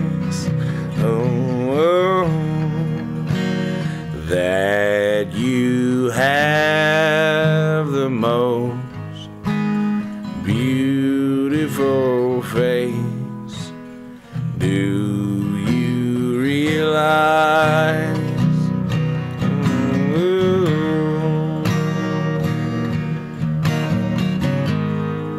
that we're floating in space? Do you realize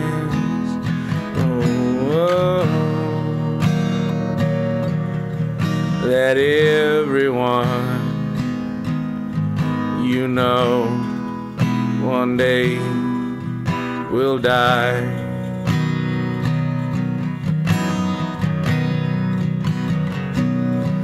But instead of saying all of your goodbyes, Let them know you realize that life goes fast. It's hard to make the good things last. You realize the sun don't go down. It's just an illusion caused by the world spinning round. Do you realize, oh, that you have the most beautiful face? Do you realize, oh, that we're floating in space? Do you realize, oh, that happiness makes you cry? Do you realize, oh, that everyone you know one day will die?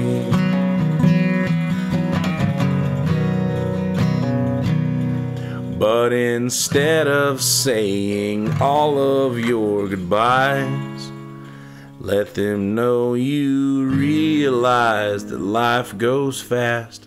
It's hard to make the good things last. You realize the sun don't go down. It's just an illusion caused by the world spinning round. Do you realize? It's a little Flaming Lips to leave you with there. I love you guys. I appreciate you hanging out with me and giving me somebody to talk to for the last couple hours. We're going live again tomorrow. I don't think next week is a very busy week, so we're probably going to get a show with Jamie in if we can, and maybe a sit-in with him on one of his streams. Not sure. We've talked about lining this up. That's definitely going to happen soon.